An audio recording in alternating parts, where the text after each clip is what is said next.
That's awesome. Hello, everyone. Heyo. Heyo.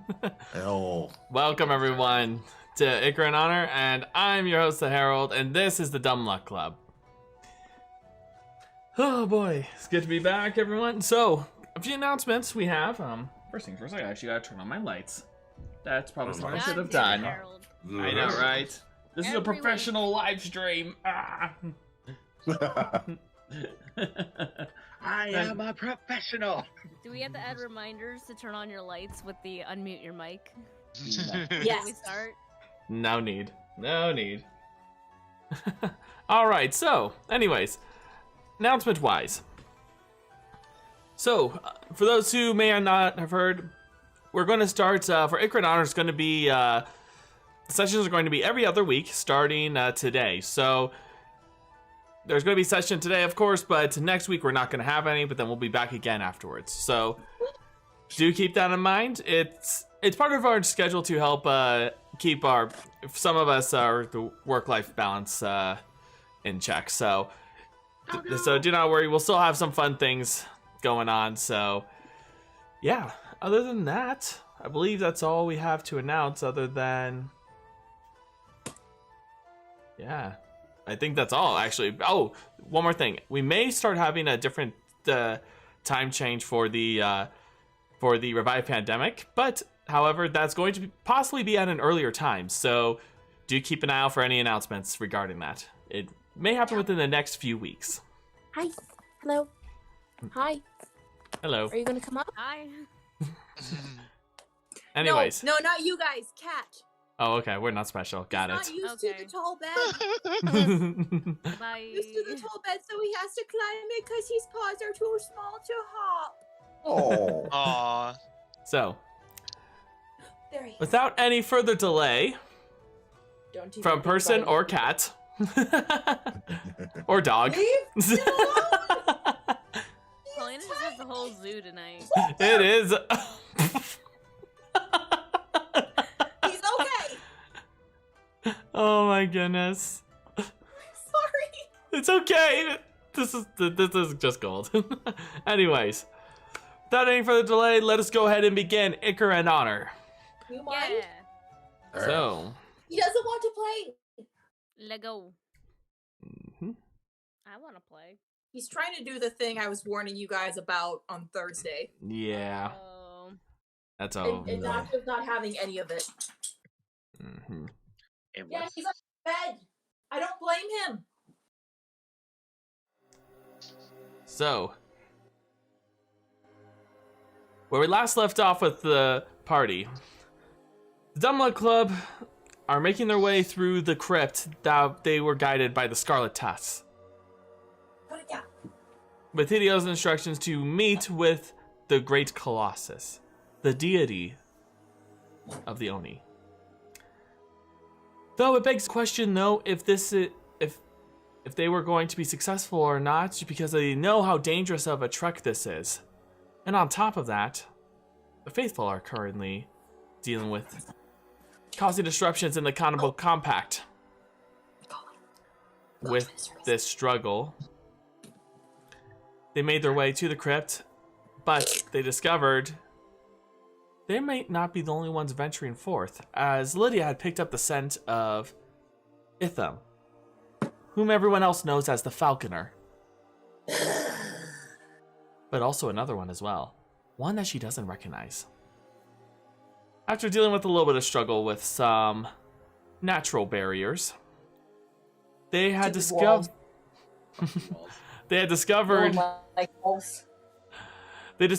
that there had seemed to be some strange abjuration-based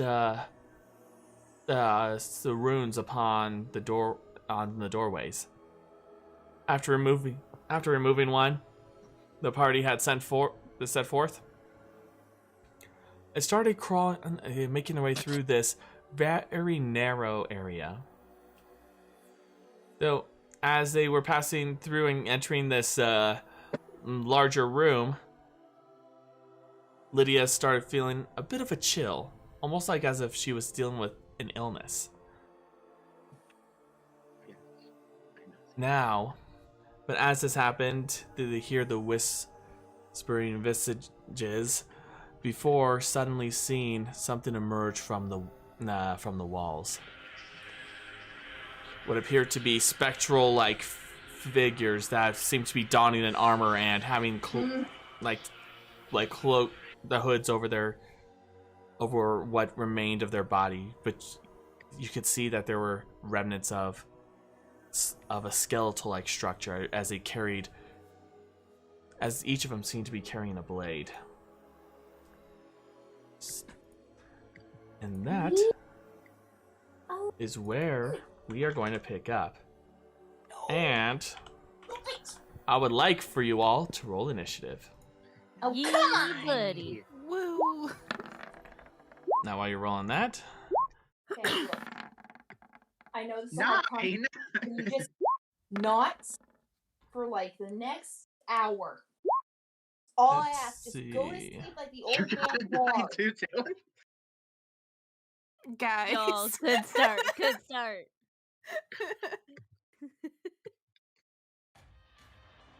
At least Diar and Umeko have their shit together.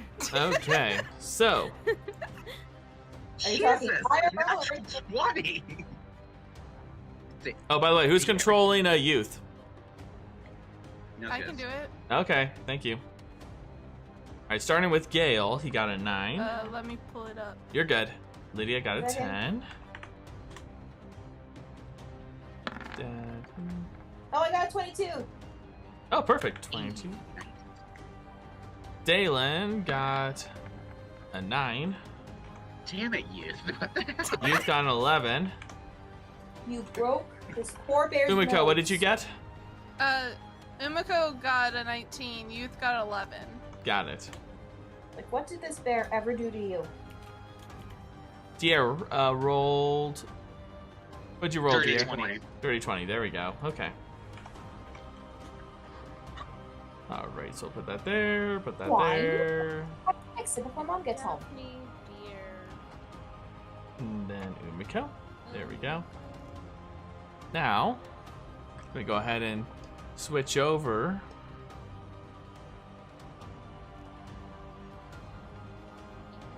There we go. Now. Okay. Now for them. Pony surgery. Well, playing Dungeons and Dragons. Alrighty. They all rolled zeros. Find out in a second. What's youth's dexterity? Her modifier is a +5. Okay, yeah, so she's going Yeah, before that's a them. perfect 20. Okay. Alrighty. So, Oh, I don't know how sneak attack works. Oh no. top of the round. Daphne, you are first, and you are currently in this tight space. As you Daphne suddenly is very confused about what's happening right now. Because Mhm. all of a sudden there's zombies. So 1 second as I try and see if map will be nice to me. Of course. Harold, I don't know what to tell you, but I can't see anything. Hmm. Like, it From your- is. No, it's Di- like a black screen. Look to the far left. You'll see your Oh, token okay. there. Alright, wait. One moment, s'il vous plaît. Yep. I am so sorry. It's okay. Bottom left. That's it. Yeah, bottom okay. left. Yeah, I know it's tough on that tablet. So. Or One phone. of these days I will get a laptop. It's okay. It's okay. We understand the struggle. Alright. Okay. I am there. Okay, I'm stuck behind Gale. Yep. And are the zombies behind us? Like, are they near youth or are they in front of us? From what you can see in your position, there seems to be something in the back, but you also see something at the very end here. So I don't know they're zombies. They don't. I'll allow you to make an Arcana check. Double check my Arcana real quick.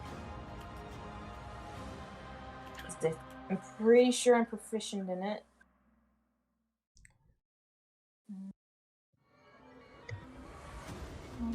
+6. Digger, I know you're very excited right now, buddy, but I need you to just, like, chill.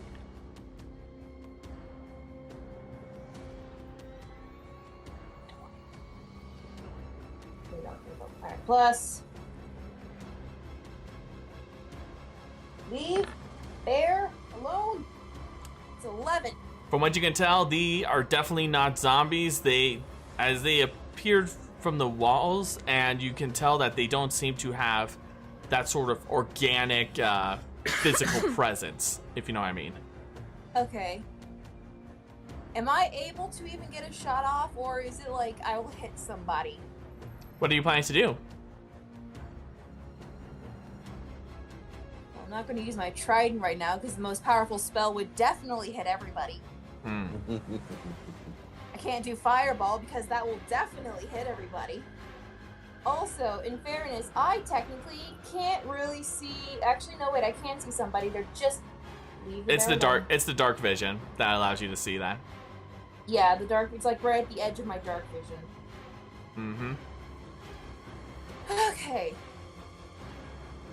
Seeing something come out of the walls, she's gonna point at it and just snarl, "I've already dealt with walls enough. Go back where you came from and cast Vicious Mockery." All right. Wisdom save? Yes. Let me double check that.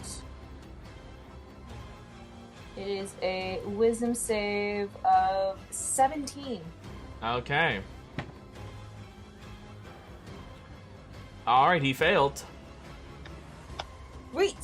So that means he is going to take 3d4 damage. Okay.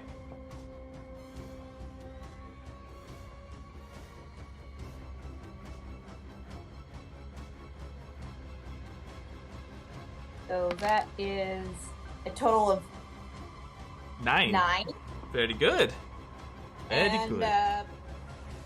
Then she's gonna bring out her dancing short sword. Okay. And that's it, because she can't move! Okay. Alrighty. Diar, it is your turn. Umeko, get ready. Alright. Diar's going to move about here. And then he's going to go Giant's Might as his bonus action. Okay. Turning him into a large-sized creature. You got it. Oh my god. You are so large. We're all gonna get And trapped as you in get that room. larger, you just like you realize how small these places are as you accidentally bump your head a little into the ceiling above. But No. but that's if you're standing straight up. Leave it alone. I just Got it. No. And with this, I'm going to use my action to use Eldritch Blast. Okay. The first beam is going to be at this guy that I just. Okay, so that's gonna be a disadvantage because you're in close combat range with one of them. All right.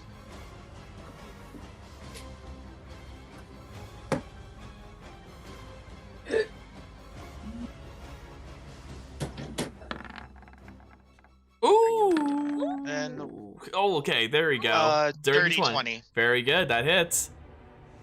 All right. I For hate the to first see it. one, that damage is 7. The second beam is going to be at the one right in front of me, Got it.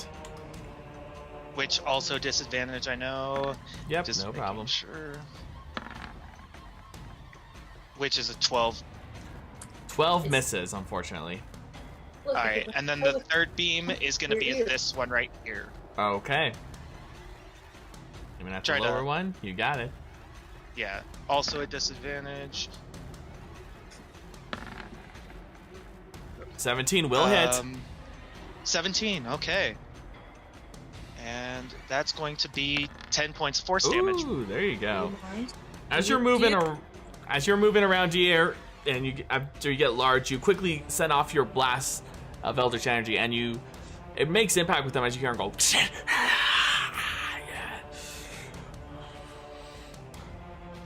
now. With my free action, can I say, in Giant,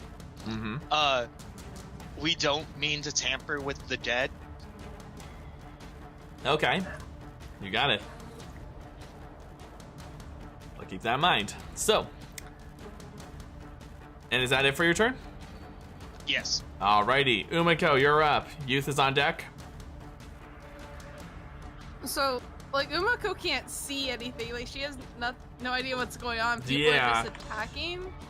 So I guess she's just gonna go in the same space as Delan, because we're the only ones that can't see without lights. Right. And just take the dodge action and be like, I'm giving you light, man.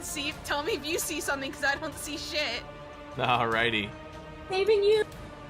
Okay. That's all she can really do, because she doesn't see these spirits. All she hears is random noises, and then you just hear magic going off. Yeah, and she knows that Delan can't see, so it's like, okay, here's light for you, I guess. Alrighty. And she'll just take the dodge action. Okay. Alright, now it's Youth's turn. Youth, on the other hand, turns and she sees something right at the entrance. Can I have access to Youth's token so I can see Oh, that my myself? apologies. Because again, I can't see shit. I forgot. I forgot to give you permission there. There you go. Figure. Okay, so there is someone there. Cool. Oh no. What is her things? I know how to use her things. I guess she cast Shadow Blade because that's what she wanted to do Okay. as a bonus action. Alright, you cast Shadow Blade. And I guess I didn't mean the roll. no worries, you're fine. And she'll just go up and hit it, I guess. Alright, roll. Are you going to hit with the sword or the Shadow Blade? I believe it's her sword that if she hits, it does Shadow Blade things. No. Shadow Blade is treated as its own weapon. Oh, then yeah, she'll hit with the Shadow Blade. You got it. What am So, I you use your spell casting modifier, if I'm correct for that, or the proficiency bonus. Either one of the two. Don't remember which one it was. I don't know these things, Harold.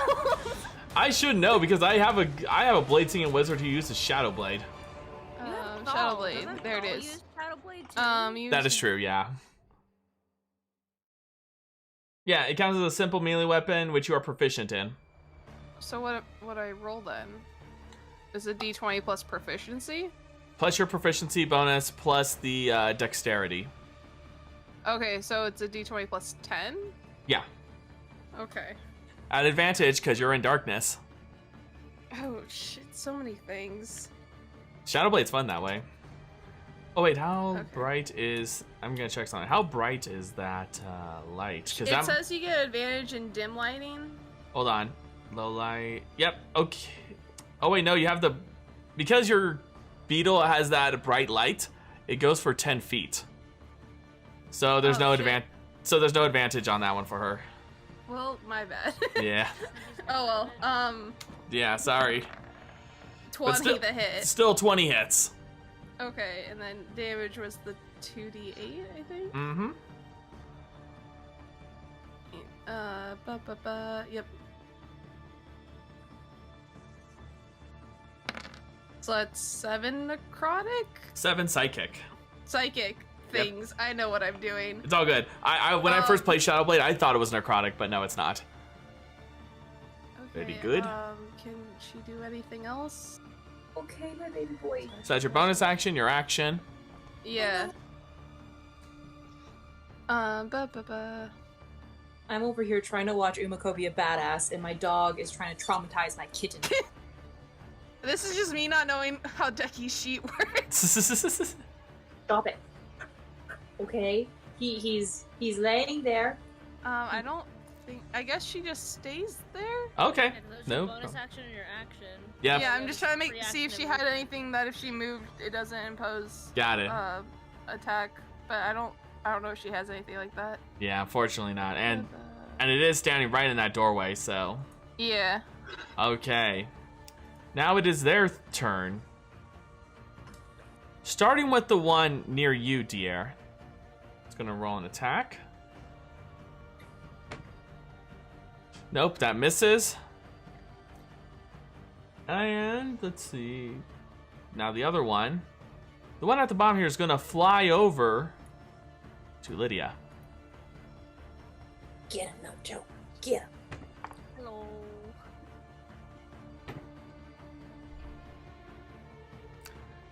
That's a natural 20. I'm gonna use my cloud rune and redirect that towards the one right in front of me. Let me read about the cloud rune real quick. Because it all depends on what it... I know there's some particulars with that. Diar always saving me from nat 20s, boo. I love you, dude. Let me check. So Yep. it's under fighter. Yep, Rune Knight Fighter. All right. Let's You see. eat him. Okay, look, he is a baby. We need to stop. Do you have like a doggy gate you can put in front of your door or something? No. All right. So yeah, you can only use it once. Yep. Alrighty.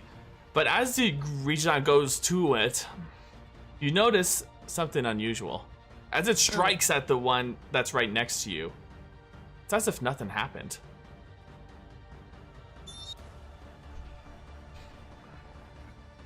It worked. She didn't take damage, but nothing. That's the goal. Now this one is Friendly gonna fire. fly over towards Lydia as well. Friendly fire was turned off. Yeah. Dusty, you're in an echo chamber again. Nope. What's your armor class? 20. Yep, that definitely doesn't hit. The other one is gonna fly over and go right fly, toward. Yeah, they fly. And this one's gonna go right towards Gale. Okay.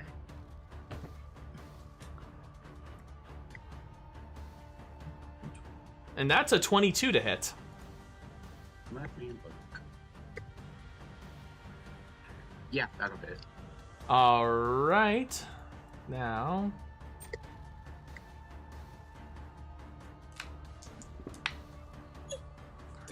And that's. You take 5 points of slashing damage as he strikes out at you with the sword. However, you also lose 2 points in wisdom as well. Oh, okay. What? So minus. So you. What?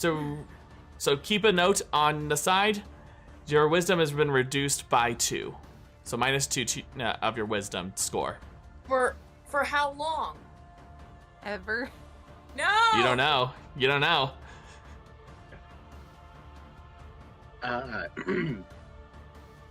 Can I use a reaction?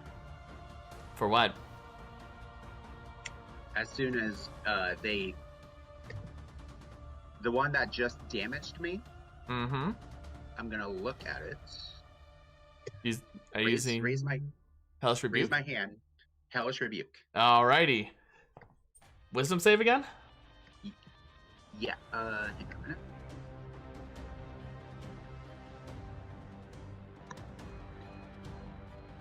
May Whoop, I that- also reaction? What- Save of 15. Alright, it failed. All right.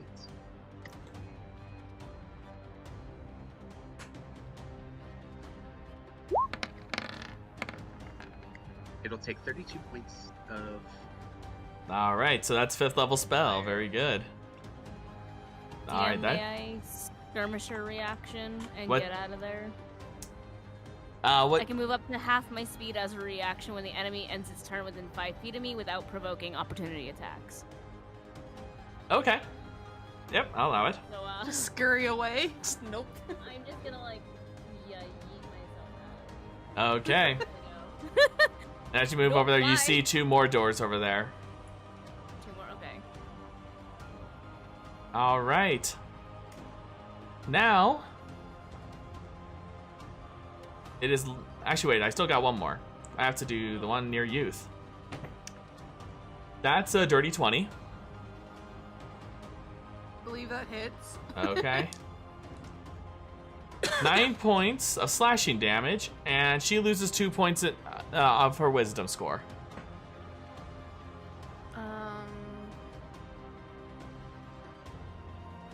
Can she also use Uncanny Dodge to half that damage? Sure. So I can't. So it's gonna be do that 4 on a points. sheet. It's gonna be 4 points of slashing damage.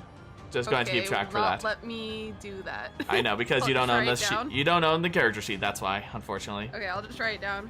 Thank you. And then -2 on her wisdom. Yeah. Yep. Okay. Alrighty. Now it is Lydia's turn. Go, Lydia! Heyo. Still feel that nausea from and the chills. I am gonna reach down and put my hand where I keep my starry map and pull out a glowing orb and just softball pitch it as a guiding bolt. Alrighty. Okay, very good. One free use of that. Now Oh. one, never mind. That's a shame. Do that, That's you a over there. shame, bro. It's okay, that's a free use. I don't. It's fine. I will No. bonus action. No. Starry form archer. Okay. Concentration. Mm-hmm. Once I find You're good. located. There it is. 28 to hit. Yep, that'll hit. Maybe. 12 radiant. Very good. And free action, I am going to change from starry form to dragon. And so with that, Did you already use your free action for that guiding bolt? No, that was an action. Oh, that was an action. Okay. It's an action to cast, but Got it it. doesn't count against my spell slots. Got it.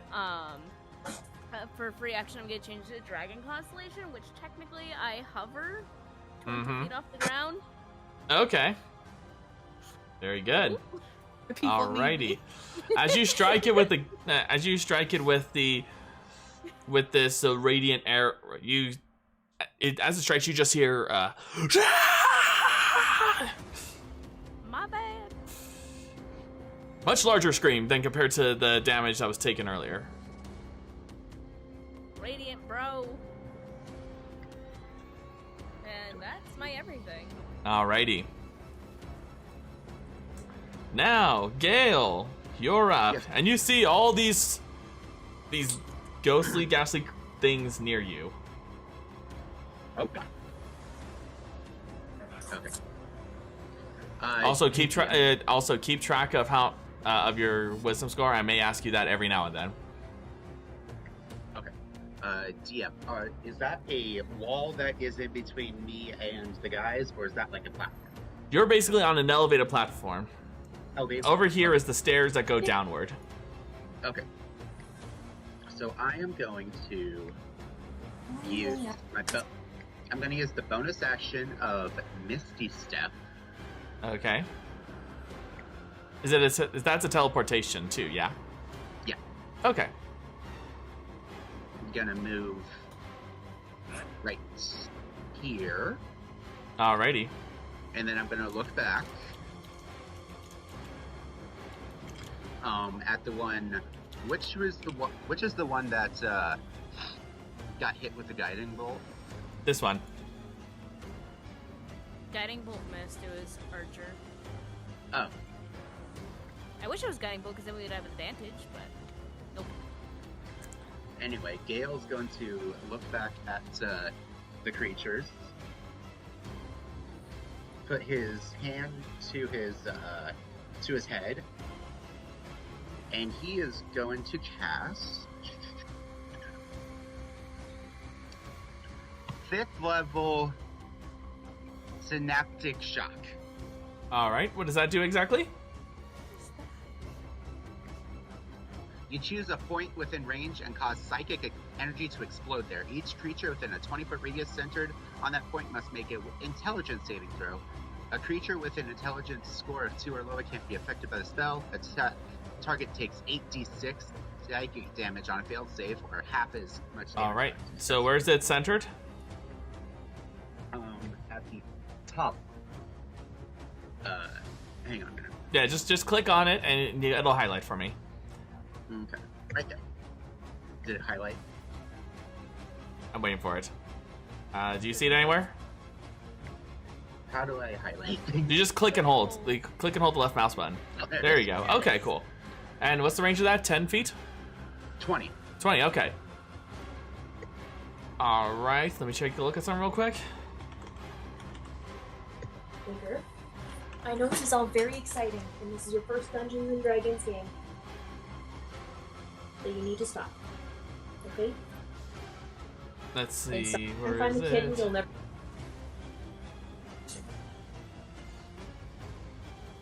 You call it Snaptic Shock or Shot? Shock. Okay. Just trying to. It's a 5th level warlock spell. Yeah, I'm just trying to find it right now. Give me a moment. I'll have to pull up your character sheet just so I can read it. Just want to double check one last thing before we start doing the rolls there for that. Leave the baby alone.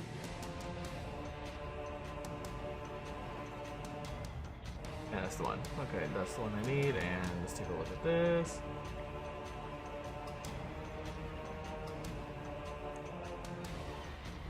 Okay. If you're gonna be like that, you're gonna get off the bed. Stop it. Let's see, where is that? Oh, it's Synaptic Static is the one you're talking about. No wonder I can find it. Okay.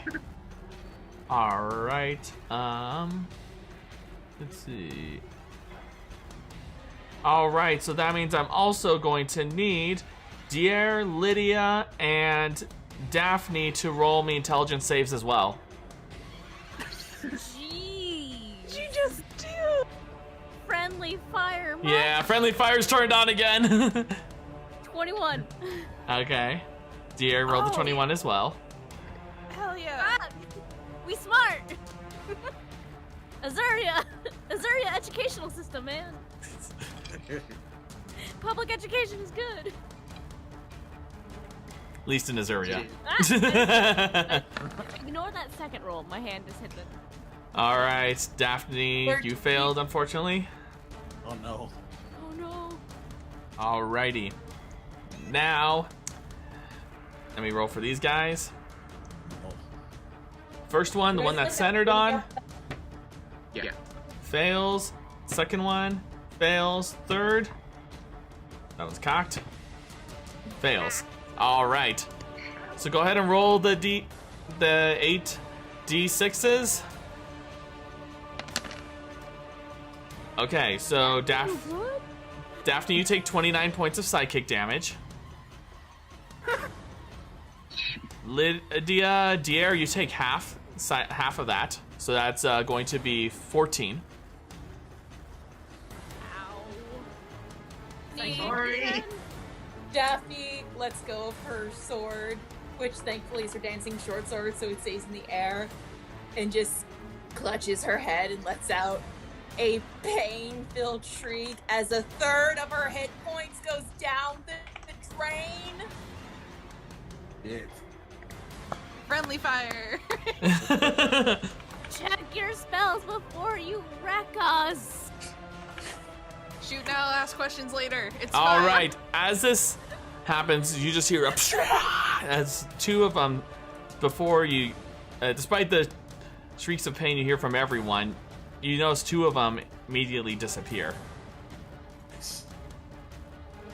Okay, thanks, Gale. Ow, but thanks. Good job. Sorry. Alrighty. And yeah, You're- that's it for my turn. Okay, and you probably want to check your microphone. It's acting a little weird again. Delan, your turn. Daphne, you're on deck. Makes sense. We're at a crypt. It does make sense. Immersion. Immersion. Oh, then let me turn on my cave voice mod. Okay. Also, So- you hear everyone flipping out in pain. Except, yeah. Delan yells back, "What the bloody hell is going on up there?" And then, noticing the one that Youth is fighting, comes over here, so he has a good line of sight. Mm-hmm. And then he is going to use a Sacred Flame, All right. which requires him to make a dex save of 17. He failed. rolling that damage. What kind of damage is it? Radiant. Radiant, very nice. Same as before, you hear the shriek from this one as the sacred flame just courses right at him. Also, doesn't sacred flame doesn't youth need to roll dexterity save for that as well, since there's a cone? Let's see, sacred flame. It descends on a creature that you can see. So Oh, it's just okay, gotcha. On the one creature. Got It's it. like a column. Okay, got it. Cool. Smite Bap. it. Exactly. Smite the boy. Got it. Alrighty. Am I still echoey? Nope, you're good now. No. Okay. Okay, and then with that is his only real attack that he can do for right now. So he's gonna move back up here a little bit Mm-hmm. behind Daphne. Yep. Yeah, that's Daphne right there. And He seems to be dealing with a very serious migraine or something. He's gonna go ahead and hit her with a 4th level healing word. Alrighty. What word do you use to heal?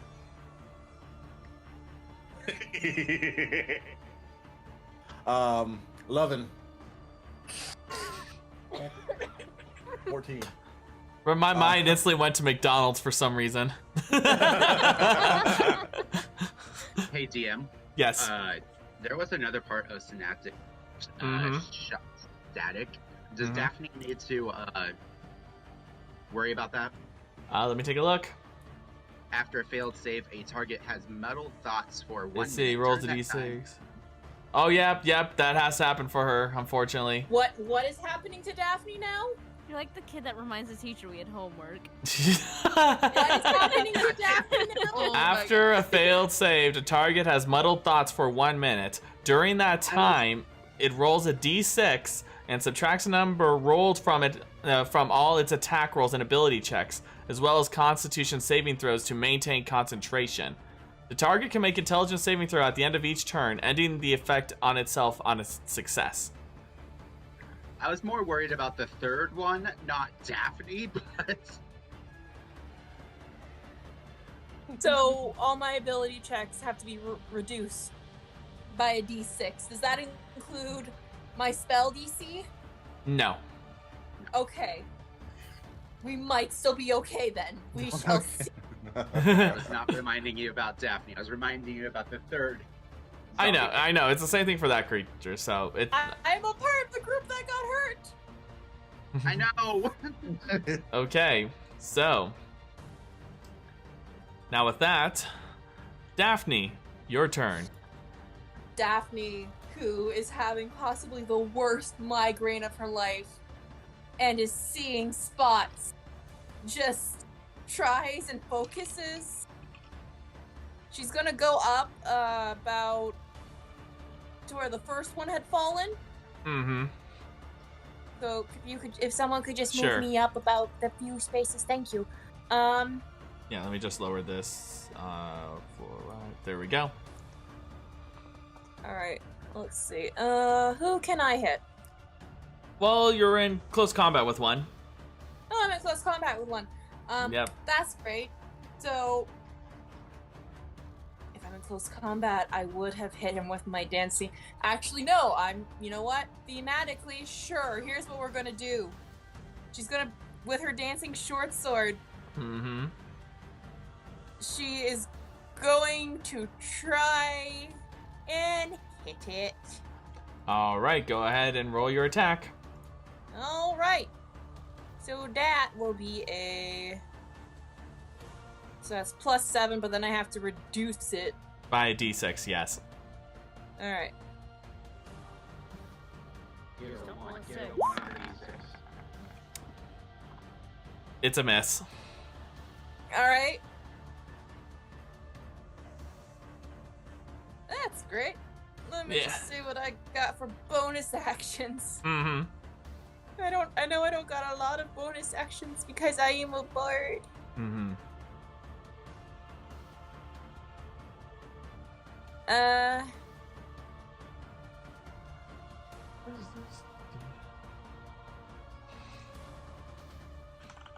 She's gonna look towards Diar and just say, "You get him, big guy!" and give him a bardic inspiration. All right, very good. Hell yeah. Are you winning, son? Are you winning, son? You winning, son? Okay, Diar, your turn. Umeko, you're on deck. All right.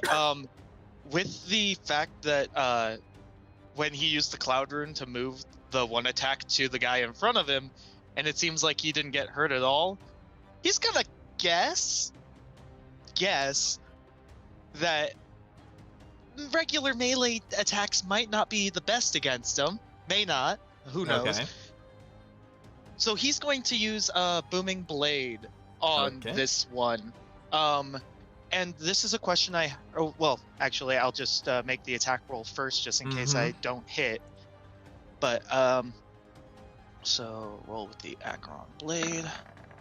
And that's going to be a 29 to hit. Okay. Obviously that hits. So, with this, I have on Giant's Might, I have a question if it technically would work for this or not. Okay, it says once on each of your turns, one of your attacks with a weapon or unarmed strike can deal an extra 1d6 damage. Would that still be considered because Booming Blade requires you to hit them with a weapon attack? Let me take a look real quick. Yeah, I would rather get the yes or no from you before I'm just like, yeah. Yeah. Oh. Yeah.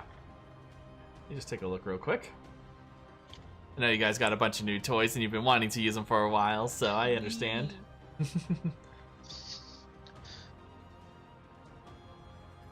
I like when I have an opportunity to play with my toys.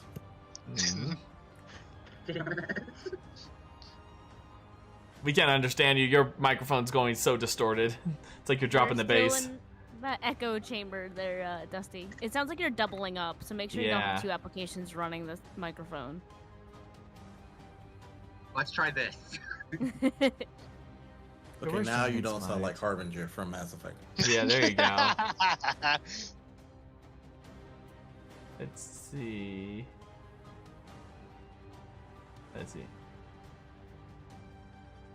So I'm gonna say it only counts as if it's an action attack. So not a spell, it's the action. Alright, I appreciate that. Yep. So with this, the damage from the blade itself is going to be 8, and then the booming blade damage is going to be... But that's only if it moves, correct? The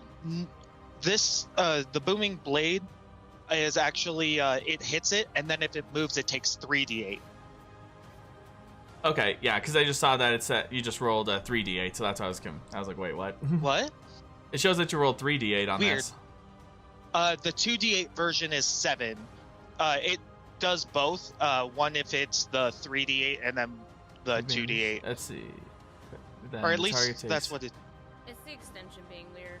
Yeah. Okay, yeah. So the 8 piercing, got it.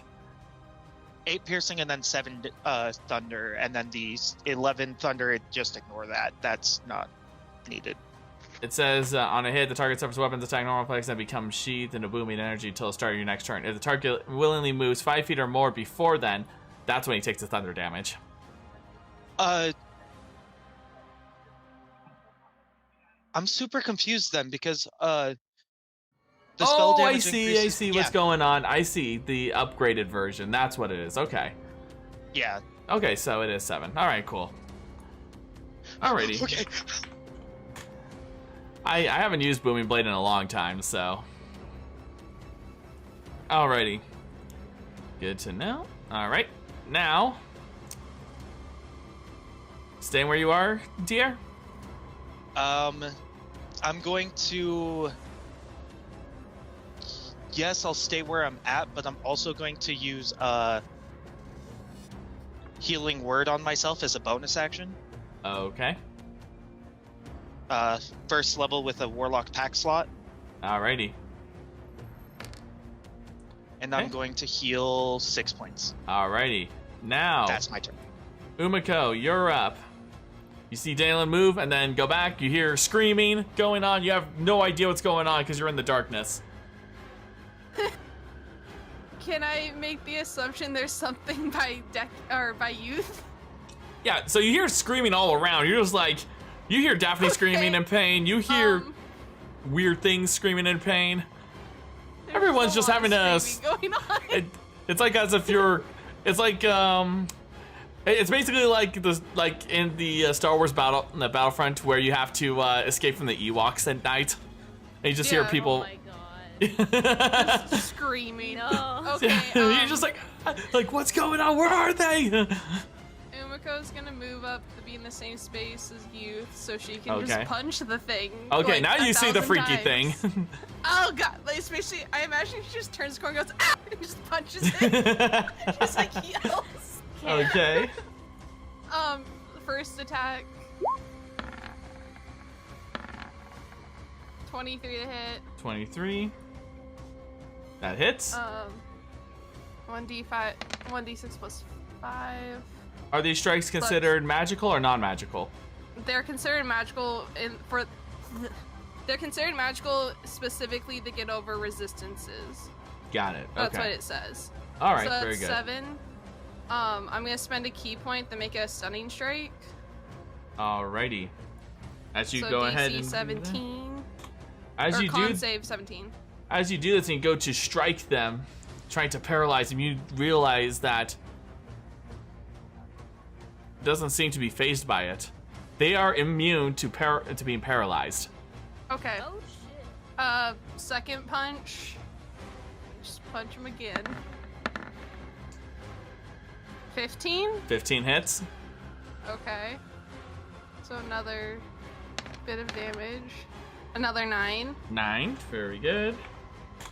Is it still looking okay? It's still floating there. Okay, I'll spend another key point. The Fury blows to punch it 2 more times. You got it. Just Monk's get so out strong of we can. Monk's so strong we can punch a ghost. 15 again. Yep, it hits. Another D. Did that go through? There it is. Another 11. Alrighty. And last punch. Mm-hmm. 16 hits.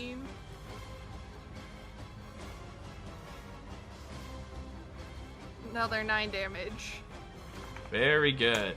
As you strike with the last blow, it seems as you're moving with your with your new arm, you just strike out towards it, and as it does so, you just see that it's almost as if it tore through the this visage of whatever it was before, it just whoosh, disappears before you, leaving no trace behind. She's just gonna look at you like, what the fuck was that? I don't know! And I guess she'll use the rest of her movement to go back towards Delan so we can both see things. Okay. Oh, that was you. That's all good. I'll move moving it. all There the you wrong go. Things. There we Jesus go. Christ. Go over Yep, there. right there. There we go. I guess that's her turn. Okay. Now it's Youth's turn. I guess she just goes over to where everyone else is? Okay. You just right here? Sure. Like, I don't know what else to do with her because we don't know what's happening over here. I would say more than likely she probably is being very wary of what's going on, is like holding her action or something. That's just what I'm thinking. That makes sense. So yeah, I guess we'll just chill over here and be like, you good? Yeah. No! Okay, now it is their turn. And this one is moving, so go ahead and roll the damage for it, Diar. Why on me?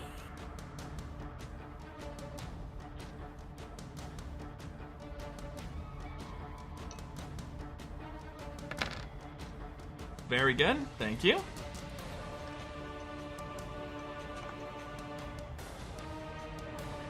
Let's add this.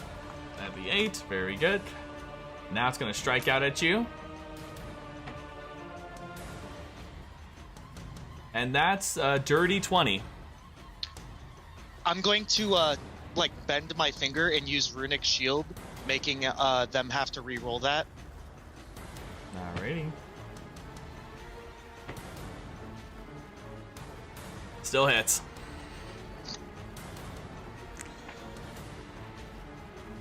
Now, this thing is going to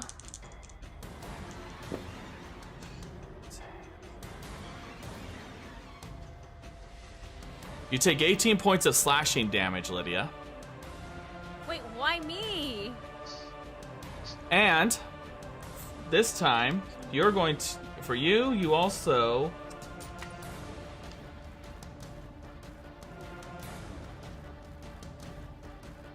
you're going to lose 3 points of your wisdom score.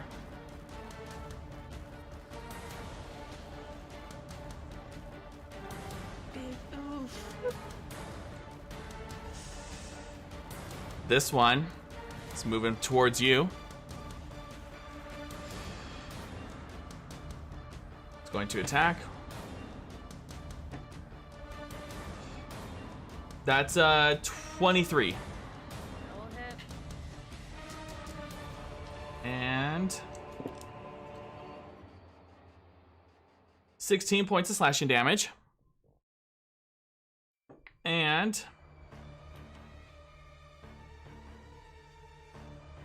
6 points from your wisdom score. What's your score at right now? A 9. Okay. I went from an 18 to a 9. Now, if I'll leave this up to either. Who was the one who rolled the Arcana on the rune? That was the one that was above this spot. I think that Was it Diar? Diar, go ahead and roll me an Arcana check. All right.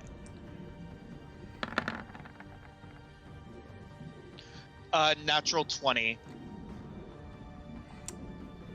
I'm gonna send you a DM, Diar. All right. Good thing my runes give me advantage on the Arcana checks. Okay.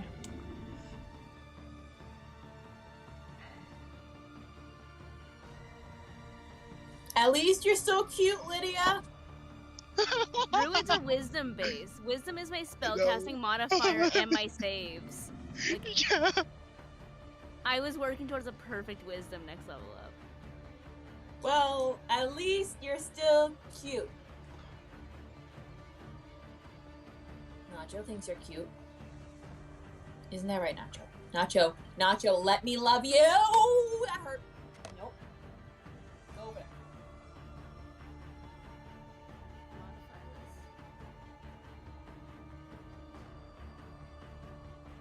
There you go.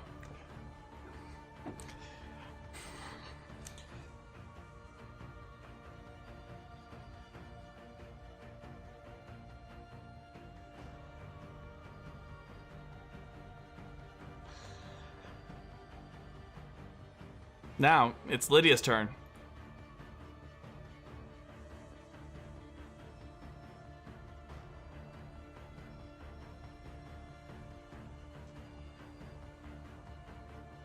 What do you do, Lydia?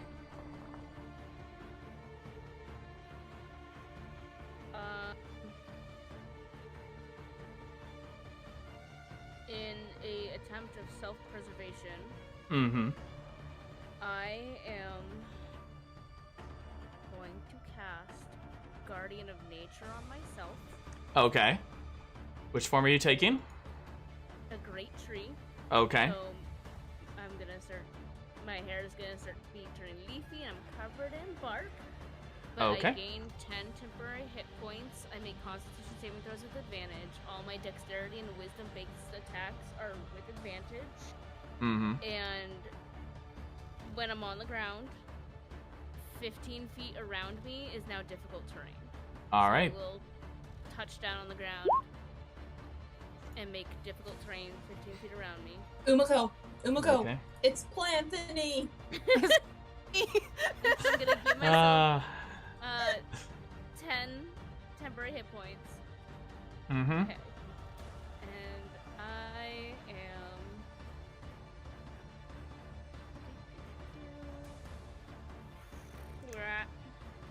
I'm gonna draw Night Bloom and attack. Alrighty. The Go one ahead. closest to me. Alright. Go ahead and make the attack at advantage because Diar is flanking it. Yeah, and it's a +2, so it's the +8 +2. Mm-hmm. Or, yeah. It hits. Okay. 14 hits. Oh, wait, no, you get an advantage, so roll one more time. Yep. 24. Yep, 24. Okay, so then it's gonna be 1d8 +3 +2, because it's a +2 rapier. Mm-hmm. So 12 +7 sneak attack, because Yep. Diar's engaged as well. So 12, 19. Yep, very good. All right. Is there anything else you'd like to do?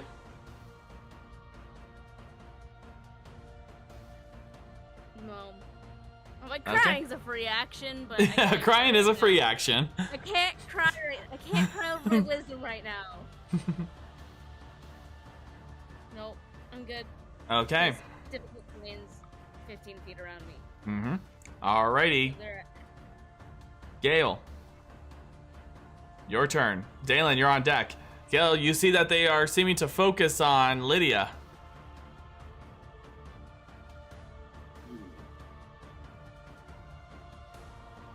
Gale is going to go in between, use his movement to move in between Lydia and Diar.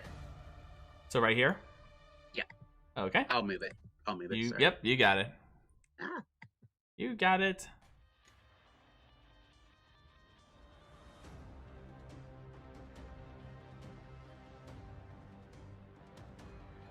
Boop.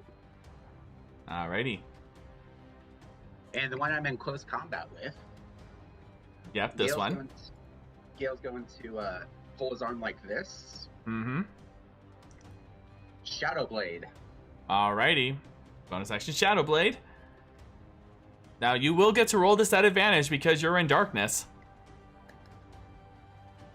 And I will attack with it with the shadow. Yep. Go ahead and roll the attack. Remember, it's either your strength or your dex, whichever is the highest, plus your proficiency bonus. And remember to roll it at advantage.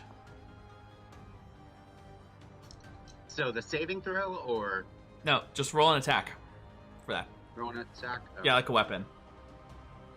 Okay, just give me a second.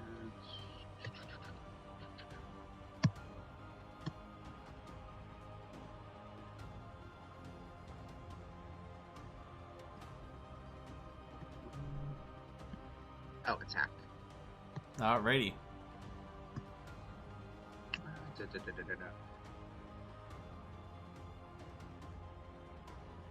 Do I do unarmed strike with it or something? It's No. not showing me my Like I shadow said, now. a 1d20 plus either your strength or your dex, whichever is a higher modifier, plus your proficiency bonus.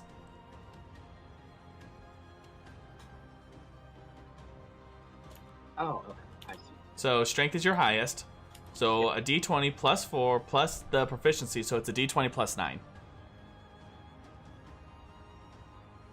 At advantage. Boom. All right, now roll Dirty 20. roll it one more time. Because advantage. You take the higher number. That crit.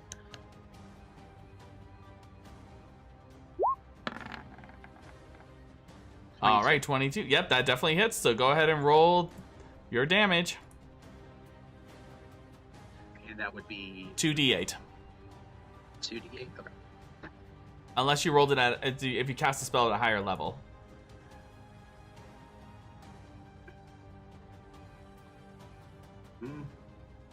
I'm casting it at. You want to make? I'll let you take care of that, but make sure you mention it next time you cast it. Okay? Oh. All right. 11. Very good. As you strike, seeing this and in your desperation, you quickly move forward, creating the shadow blade before you strike out at it. And as you do so, you hear this and cut off mid yell as it disappears. Alrighty. Delan. Gale's getting them kills tonight. Delan, it's your turn. Delan is moving up, Mm-hmm. hearing all of the commotion and the hubbub. Mm-hmm. And you would see, and you are still in the darkness though as you're running in. Let's see. He did last session. He did cast. What was it? Oh yeah. You cast light, but yeah, you do see what appears to be this horrific visage seeming to focus on Lydia. I will also, DM. I also produce 10 feet of light because dragon constellation. Oh yeah, that's so right. Thank you for reminding me. I am a nightlight in the room. Yep. You're a dragon tree? Yeah, I'm a tree with a dragon constellation on me. Fuck yes. Alrighty. This is the things I do. Things you do. Hashtag Druid What does things. it look like? Okay, so seeing this guy, Delan is going to hold up his hand and gonna produce a very spiffy looking ball of light. And he is going to toss out a guiding bolt. Alrighty. At 4th level. Alrighty, roll your attack.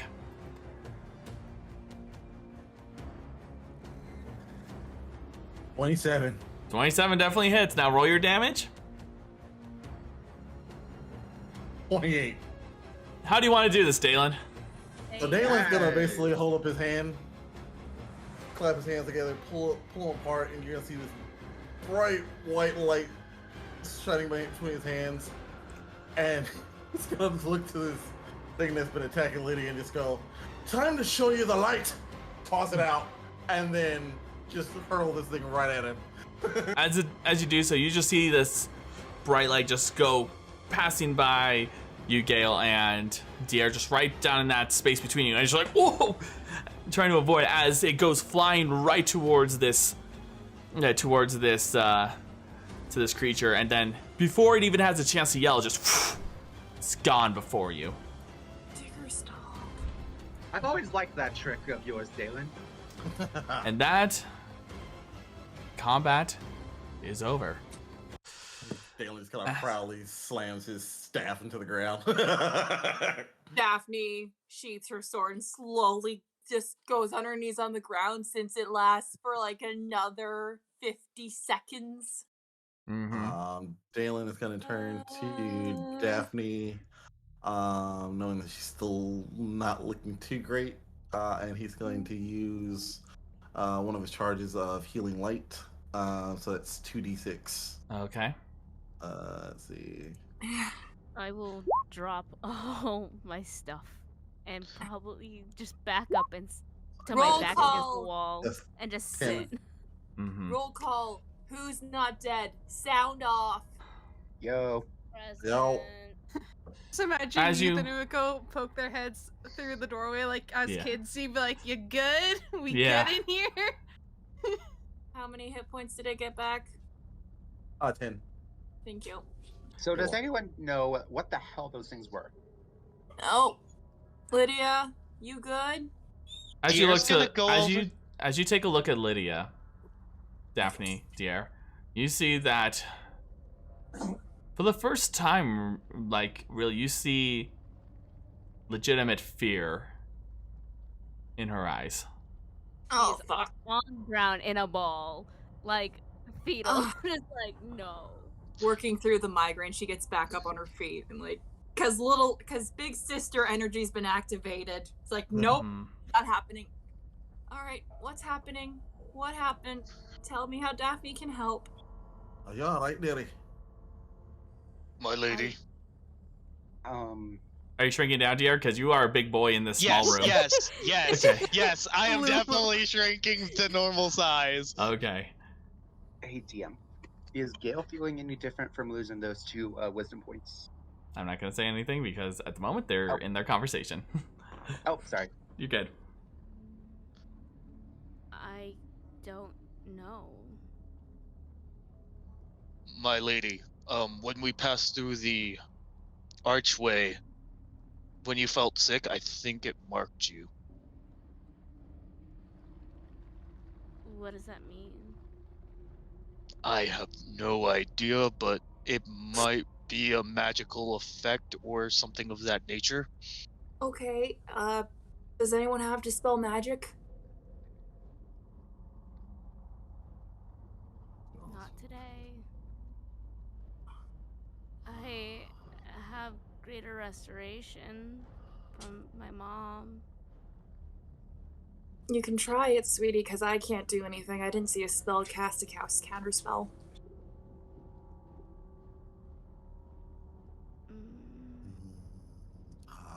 Where is My lady, do you need any healing? Lydia's significantly bloody. Holy shit, yes. But I will... Brain's more important than her body right now. Yeah, Dalen's gonna give her. Let's see what I have for healing. I do have one last greater health potion that I was saving in case like someone was dead. Diar is going to use healing or cure wounds at first level with his his second warlock pack slot to heal Lydia. Okay. A little bit. And Dalen's gonna go ahead and use healing word at second level. Where is it? Healing word. Did everyone get hit? Hi. 7.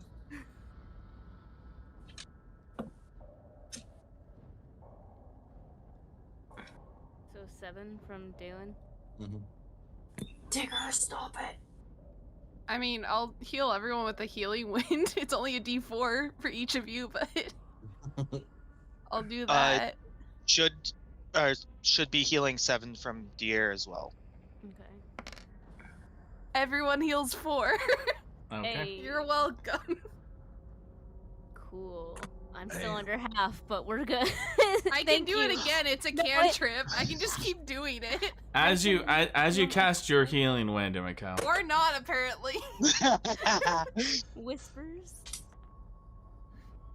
I don't like the whispers. Cool, not doing that again. What the hell is that? I'm going to put a hand on my mother's necklace and cast greater restoration on myself. Okay. In hopes it does. Give me back my wisdom. I feel dumb, y'all.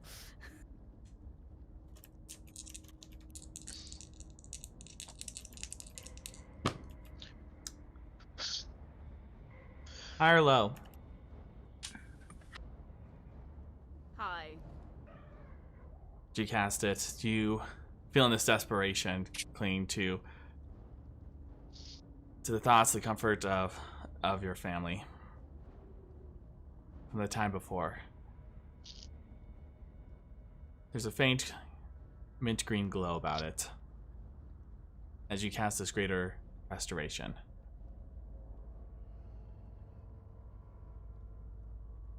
You begin to feel better, as if that aftermath of having of getting over like a major sickness. Feel a little bit tired, but not in a point where it's like a fatigue tired. But you definitely feel that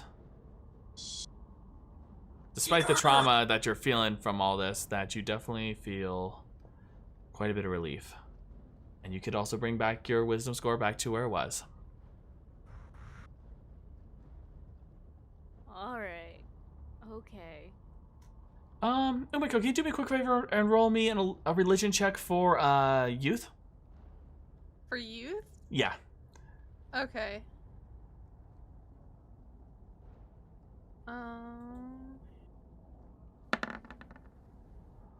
Okay. 12? Okay. She doesn't have any. Yeah. All right. So, as you're all find yourself in this room. What you all doing? Do we want a short rest? I know that's probably losing time, but I can't be a badger unless we rest for 30 minutes. So I don't know which way they went. Considering what you and Daphne just went through, I'm thinking that might be a very good idea. Just to regain our wits. Aye. Because if that happens again...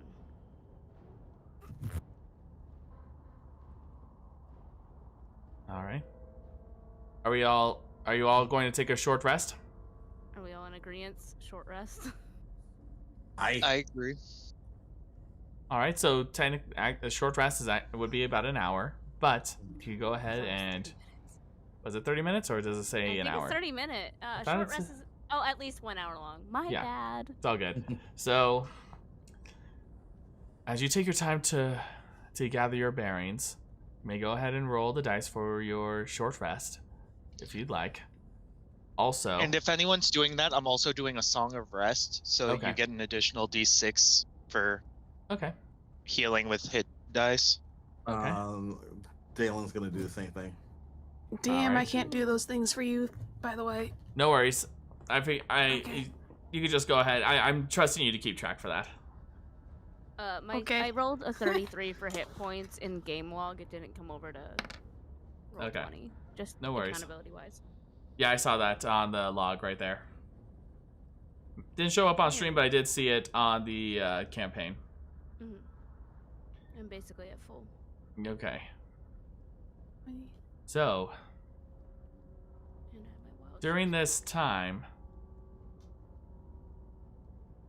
anyone would like, if you want to and have any interactions or anything, or plan anything out for this hour, you're more than welcome to do so. Daphne, they're taking a short rest. Sorry, the dog was whining. No worries. I'm just filling you in. Diar's gonna... Go ahead, Daphne. Go ahead, Diar. Daphne first. Alright, Daphne's just gonna wait for the migraine to, like, be set aside. And then just, like, sit down, and she has the wooden hairpin out again. It's just, like, stroking it and trying really hard to, like... You know how, like, after the migraine heals, you can still kind of feel it, even though it's not as bad anymore? I picture she's kind of having that right now. She's just trying to ignore it. And just kind of using the hairpin as, like, a stimming tool. Mm-hmm. Diar? Sorry about that. Yes.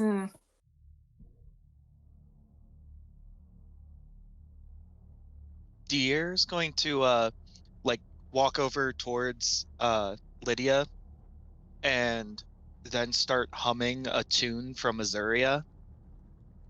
Mm-hmm. Because that's technically how Song of Rest works. You perform and anyone who can hear you. So why not do it Azurian style? Of course. Of course. So Dalen's basically sitting in the corner, just slamming away on his drum, and I'll go ahead and in the Discord I'll post the song that he's playing.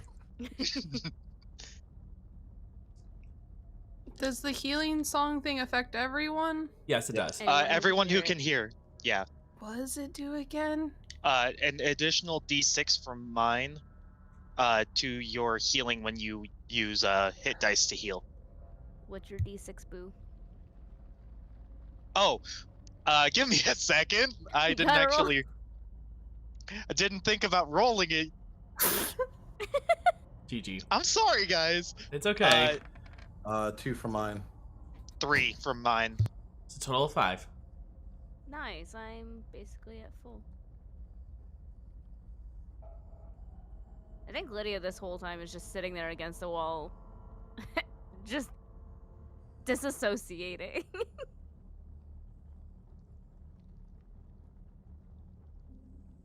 Youth is back at full then, DM. Mm-hmm. Okay, I posted this in the voice chat in the Discord. All right. So Yeah, we'll do greater restoration on you tomorrow. I can only do it once per day. was the song that Dalen's playing. Mm-hmm. Yes, No Umeko. one else is- What'd you say? I don't know how well this would work, but like, could Umeko try to meditate specifically the like, I don't know, tap into like the spiritual energy of the crypt to like kind of get an idea of what's happening here? So for this, I'll have you roll me a D100. Oh no! Oh, buddy. A D100? Oh no. 54.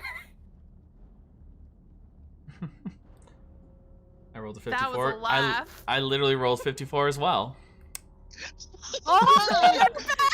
What does that mean? So as you're focusing in, trying to understand the presence you're feeling,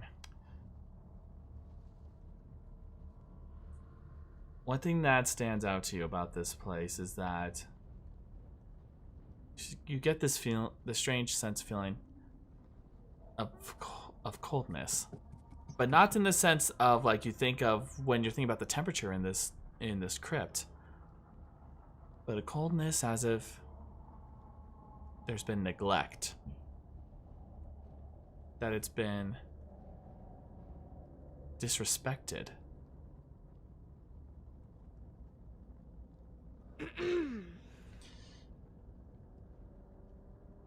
It's a strange feeling, but you feel the atmosphere from this is, and judging from the way it's been designed,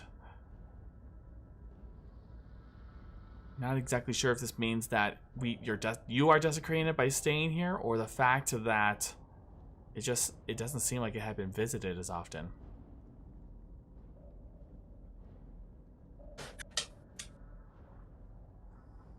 Come on, jump up. Or if there's something else. Hey. But it's a very chilling, it's an unsettling feeling. It's a very for unsettling sure. feeling, yes. There you go. I told you you could do it. Okay.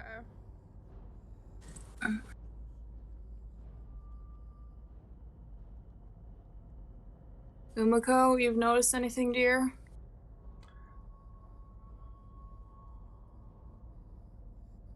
Almost feels like the crypt doesn't want us here. No. About to say the same thing. Really? I mean, Diar did ruin that aberration rune at Well, the beginning. It's Which either one? it doesn't want us here, or it's reaching out for help. And it doesn't know how else to do it. That's two ends of a scale. Daphne looks at the aberration rune. The abjuration, yeah. It's way at the beginning. It's like the first She goes. rune. She's gonna. All right, give me a second. I got an idea. But I don't know if it's just one moment. Buddy system, please. She's gonna grab Gale's horn. Or Gale's tail, just start dragging him because he owes her. Okay. Ow! Why are you grabbing my tail? Too lazy to grab your hand. Come on. Okay. And when she gets to the rune, she's gonna bring out her needle of mending. Not sure if this is gonna work, but she's gonna tap it and cast the mending cantrip on the rune because it's probably less than a foot. Okay. Let me just take a look at something real quick.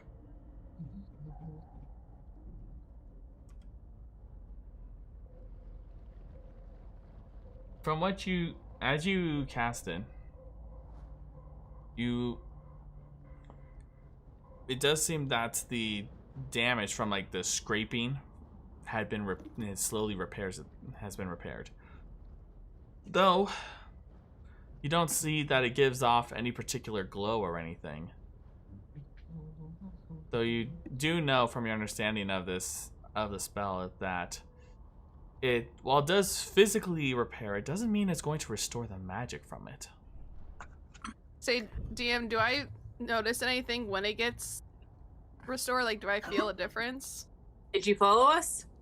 Well, no, just like in the atmosphere of it. I don't know. She's tapped in the spiritualness of this place.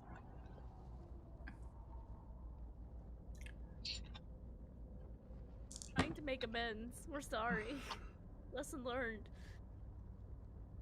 All right. It seems to be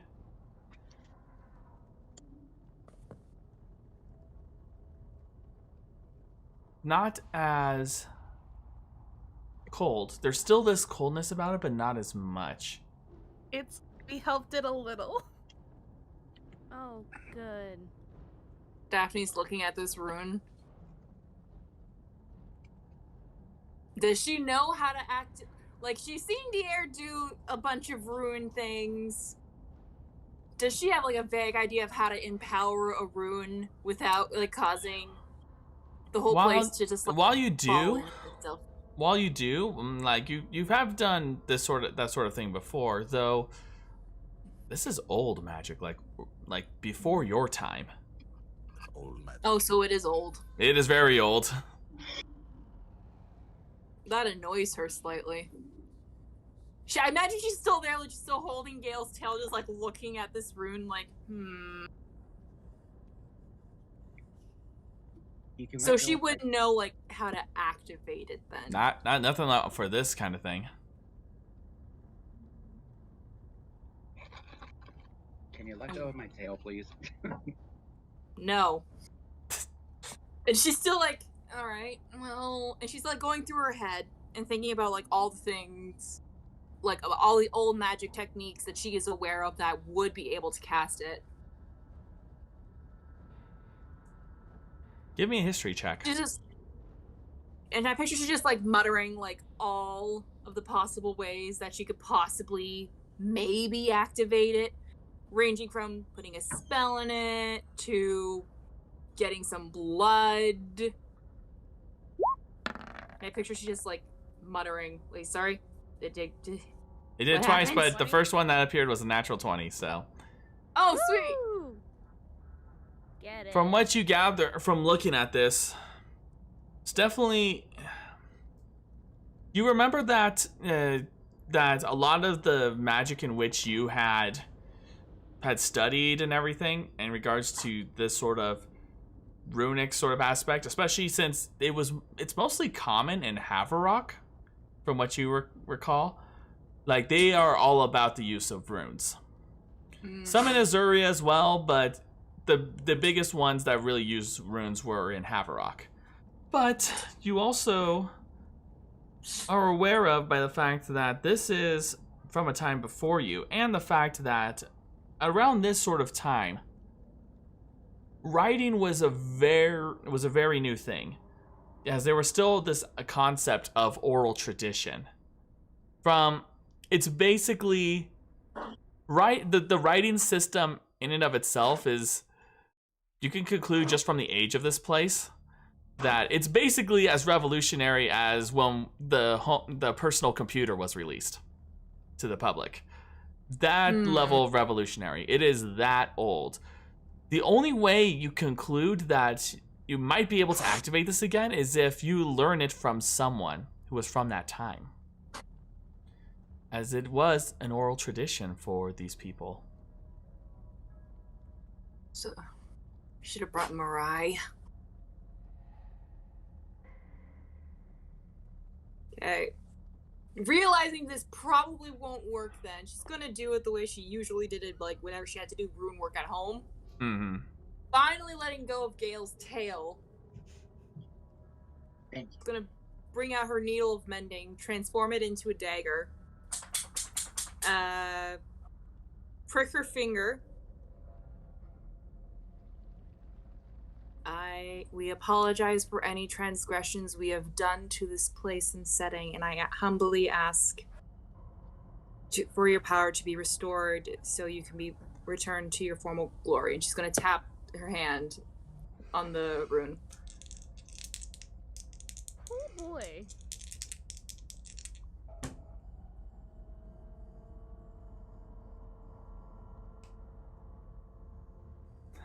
As you do this, the rune glows a crimson red before it is gone.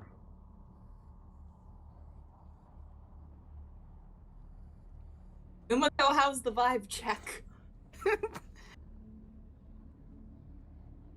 Really hard for you to tell at this moment, but for you, Umeko, since you don't exactly know that Daphne is asking you, but do I just feel different?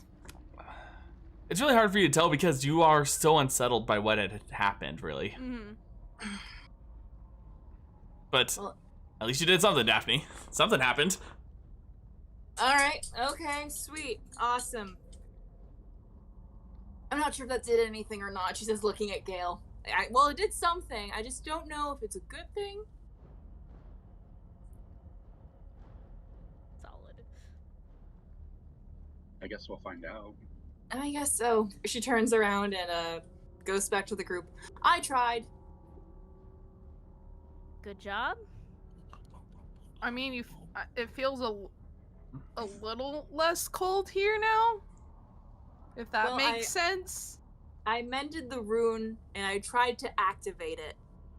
And it glowed for like 3 seconds. But then went phoom. Only time will tell, I guess. Well, actually, we could use detect magic and or see if Umeko can do that healing thing that makes the whispers happen. See if the whispers happen again. Do we want to test that though? I don't know. Do you want to test that? No. Okay, then do we want to keep moving? Because we're losing an hour. We just lost an hour on top of the day that they already had ahead of us. Yes, we keep. That's moving. up to you, my lady. Delan, as you're walking around, give me an investigation check, please. Delan is just kind of looking around. There's 2 doors. Door. There's a door. Investigation check, please, Delan. Oh, investigation check. Okay.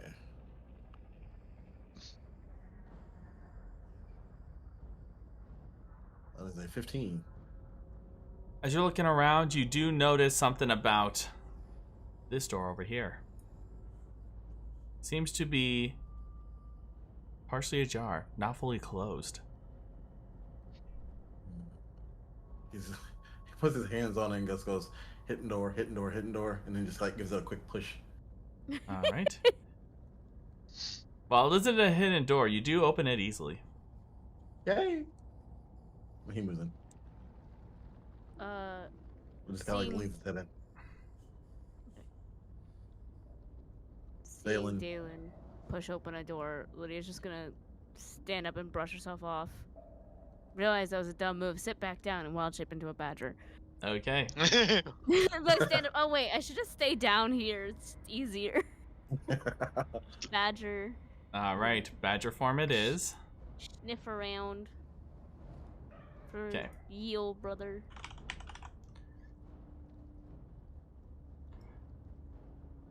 Alrighty, so badger token. Yep. Now, as you sniff around, because of your passive perception, you pick it up, and it seems to be leading in this direction Delan is at. Cool. Giving a happy little badger shake and they don't squeak. But I will make my way over to Delan. Do like the happy dog thing where they just do the pitter patters. Well, like last time, like Lydia ran in a circle, so I'll just like run in a tight circle again. Alrighty. Go off. All right, so you're going the same spot as Delan. Yeah, I'm not going first. Alrighty.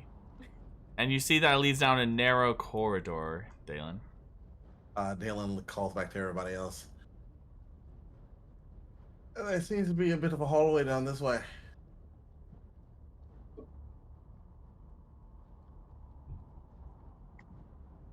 Diar's gonna follow Badger Lydia. Okay. Dalen's just kind of moving down this hallway a little bit with his spear held up. Okay. Gale's following Delan. All right. Daphne's following whatever everyone else is doing because her dog is being an asshole. Do you need me to move the token for you, Daphne? Yes, please. Okay. All right. He turns. You know what you're doing. He turns to Lydia, Oops. or he turns to Badger Lydia. We've got a couple of ways we can go. Which way do you smell him? DM, which way do I smells? Are you going further up? Yeah, I'm a small creature, so I'm pretty sure I can get in between like Dalen's legs. Yeah. All right. So, Oh.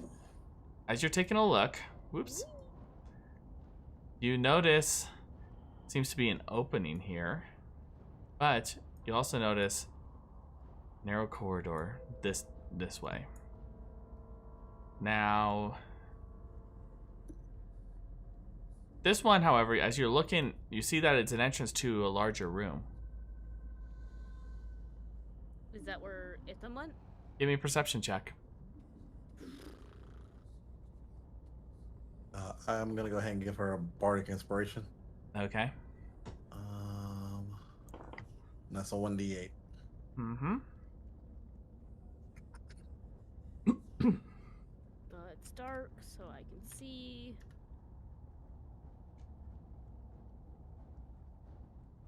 $26 plus a 1d8. 20. No. 31. 30. You're able to pick up both of the scents this time around. You pick up Itham's going down this narrow corridor. However, you also notice that the one that was different seems to have gone this direction into the opening. Shit. They split up. Split up. They split the party. They broke the rule. And we ran Hola, I can't. Hello. Ocho. Yeah, you can't talk to them, unfortunately. Point. Delan just. Which way did they go, Lydia? This way or that way? The ground like solid dirt? Like, is it like? It's stone. It's like a cobblestone. Daphne's just gonna hold out her hands. Like, did they go this way or that way?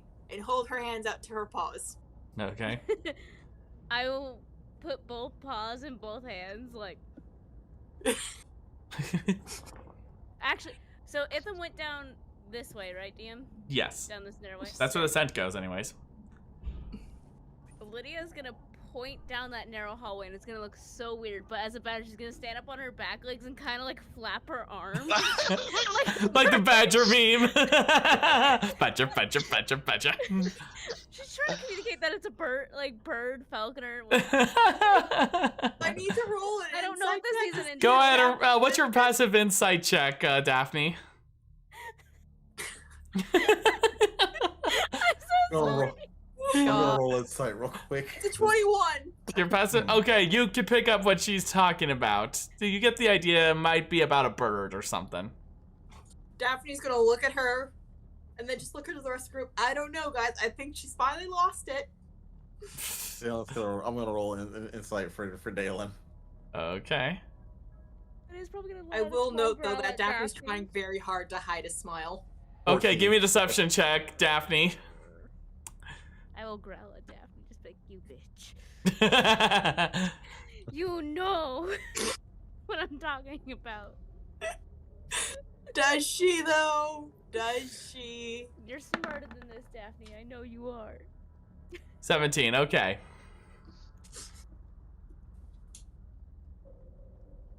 Ow. Hi. So. He doesn't want to play. So what do you? Okay. So you just see Lydia as a badger making all these random moves. So Delan is going to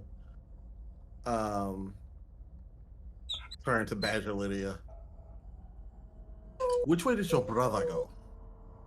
Because he's getting the impression that something's going on, but he's not fully picking it up. But he's just trying to narrow it down to Itham. Mm-hmm. So Daphne just sighs and points to the way. She's saying the Birdman went that way.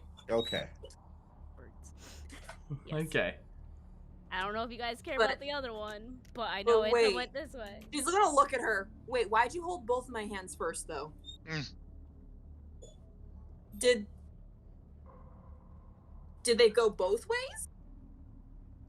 Delan turns. What is the finger? I don't know the actual like paw finger. They have situation paws. They have paws. Don't they have like finger or claw? They do. They have claws. Okay, have, Lydia's gonna hold up 2, tap her nose, and then go like this. Badger charades. Badger charades. Like 2 cents split. Okay. Oh, they separated. But Digger, Birdman shut up. went that way. So Delan looks at the larger room and just goes, "Okay, so so that means one of those bastards went that way." Shut Okay. Go join the circus. Delan is fighting the urge to pet Lydia so badly right now. Hey guys. Daphne doesn't. She just pets Lydia like, good girl, Lydia. I am very proud of my little badger sister. Yes, Diar? Hey guys, maybe we should, if there is 2 of them, and from what we're knowing, Itham's going that way, we should probably go after the one that's actually a threat, especially if Itham can be talked to. So anyone say Here's otherwise? the thing. We need to get to they're not our main concern. We need to find the Colossus. So Yes, but if we take care of them, we won't have to worry about them getting to the Colossus before us. if they haven't already. Don't forget they have a day's trek ahead of us. And it'd be easier to incapacitate Itham first. Should the need arise. Should the need arise. Sure? And Daphne acknowledges that Badger Lydia is giving her the biggest stink eye. She's not looking at her right now. But Daphne, are you sure? Because at least with Lady Lydia here, we could actually pacify without too much conflict. And if we're in the middle of a conversation with Itham, who's to say the other individual won't come up and sneak attack us? I'd rather and if we go do after the reverse, be that as it may, Digger! Shush! Sorry. It's all good. I would rather go after the enemy we know than the one we don't. We don't know which other member is with Itham right now. At the very least, we're aware of his abilities, for the most part. Aren't you both just saying to go after Itham right now? Yeah. You're suggesting to go after the other person instead of Itham. Oh, okay. Because the other person might be a bigger threat. Yep. What if we... Player talk, sorry. no, let's not split the party. That's definitely not the goal. I am not wanting to split our group. Look at our leader. She says, pointing at Lydia to the back and shaking her head. Just so you know, this is going to become a new game we play. Animal Shrine. Yes? Weird question. Since I was able to tap into the spiritual sense of the crypt, can I feel the presence of the Colossus in a certain direction? For something like that, you're not exactly a follower of the Great Colossus, so it's for you to feel something like that, you would have to be a devout follower. Can I feel just in general a bigger presence in a certain direction then? Not knowing if it's specifically the Colossus? It's really hard to tell. Okay. Especially with everything going on. Arrows on the wall, like, go this direction to get to radiology. Like, no, like, there's just like colored arrows to go places. Here, Daphne, let's settle it this way. Lady Lydia, which way are we to go? Oh, I thought we were going to do Boulder Parchment Cheers. Nah, I always do Boulder. So... Exactly. That's why I thought we would do it. Maybe we just do my way.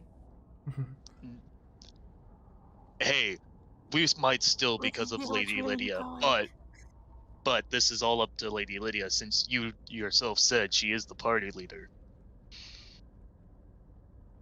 Not Badria, wanting to waste where are a we going? wild shape, Lydia's actually gonna run over to Delan Mm-hmm. and hold up both paws to ask him which direction he wants to go. Mm-hmm. Falconer Yes. or other. See, that just looked like she wants upsies, though.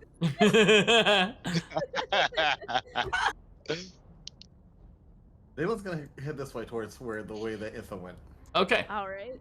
Because Then I Lydia's remember them mentioning that he was going something about Itham going to see their god, see the god, or see their god, or something like that. So it stands to reason that Itham is probably heading towards the Colossus. All right. Going off of Lydia is then gonna head over to Gale and do the same thing. Okay. With them or other. Gale follows Delan. Mm-hmm. Lydia will then go over to Umeko and you. Shut or up! other. We are a democracy. Here's my question about this. This conversation has been going on, but Youth and Umeko haven't seen the context. Correct. So she just sees this. They're just staring. Youth just stares. So Dalen, And then just carefully tries picking up Lydia, just like, is this what you wanted? Dalen's- Badger scream. Like, Okay, sorry! As she puts her down. Dalen is going to very quickly translate for. Dalen is going to very quickly translate for Umeko and Youth and just explain to them what's been going on, and then let them know when she does this, she's wanting you to pick left or right. I do want to say before you explain it, Umeko just gives her double, like, face.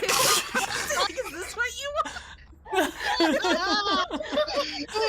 Like, good job, you're a badger, cool. But then Umeko will end up following everyone else then. All right. So just to speed this along, everyone is voting to go one way or the other, or they're divide. Where are you I voting? think everyone's voting to go after Itham. Okay, so you're voting? Were Diar and Daphne, and Lydia's just gonna look over them, give them a shrug, and walk towards Itham's side. All right. So. Diar's actually going to be the end of the train this time because Got it. he's going to be very skeptical of the possibility of the other person coming this way. Got it. So as you're moving down this hallway, you begin to notice that there are these smaller rooms, but in these you see these more of these tombs, these stone slab coffins, except for one room. But that one doesn't seem to hold anything. As you continue moving downward, Delan.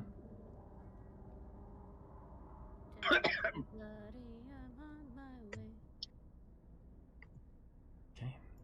And as you reach down to the end, you do see that there is another door. Okay. Do we? So the people are in the back. Do you need me to move your tokens, or are you good? I'm just waiting for everyone else to move before I move. I can move Youth and Umeko. I can't All move right. Daphne. I'll move Daphne. Does smell go through the door, DM? Are we over here? Yep, it definitely is going through that door. I'm going ahead. I don't know the what door. Okay. I don't know which door we went through. Come here. Okay, over there. Yeah. Yep. Oh, I see. Okay, cool. Alrighty. Ah, As you open the door, you see it opens into a small corridor, but you notice something off to the left, Delan. As you're looking at this archway, you see that there's more of these runes, but they seem to be damaged.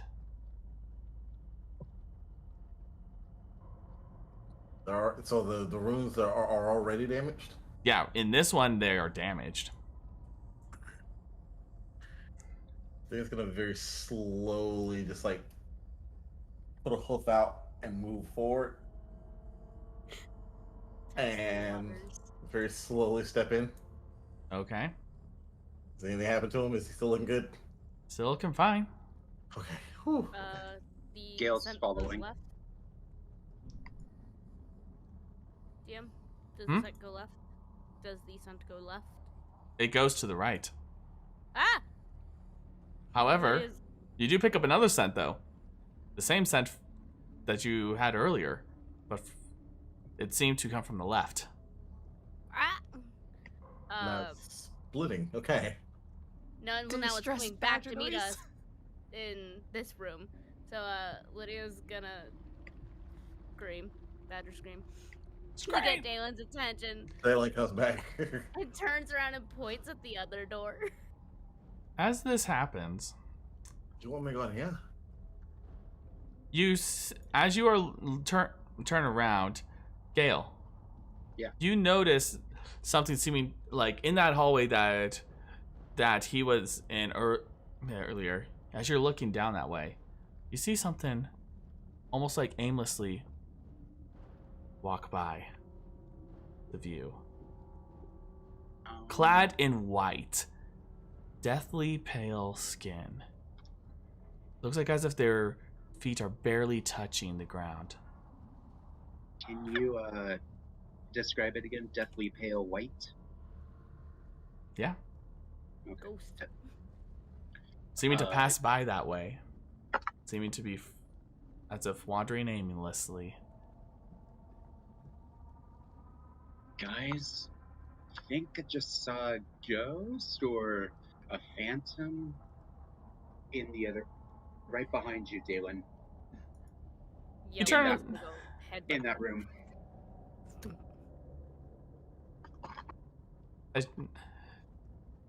Go ahead, Delan. Dalen's gonna slowly turn back towards where Gale was indicating, and then back toward, just kind of like quickly glance back at the door that Lydia was wanting him to take a look at. Do you want to pop in here, or do you want to check out the ghost? I'm gonna headbutt the door and not the ghost. Okay. I'm not dealing with ghosts. So he's gonna go ahead and open the door. Alrighty.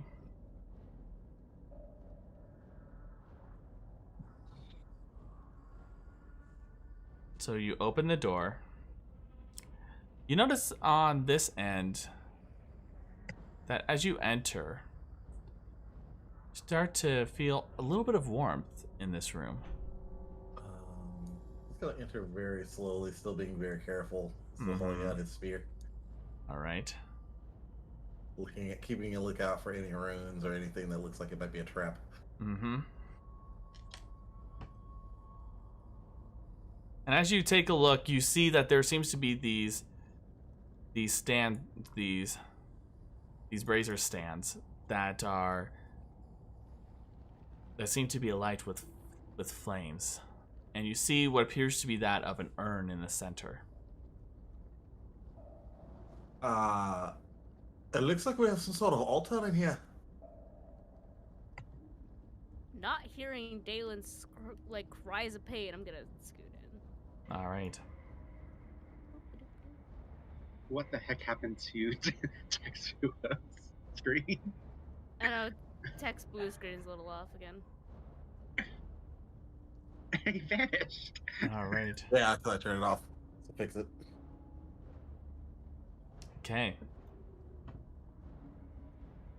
As the rest of you move into this room, I am going to need Gale. Yeah. Umeko. Daphne. And you to all roll me stealth checks.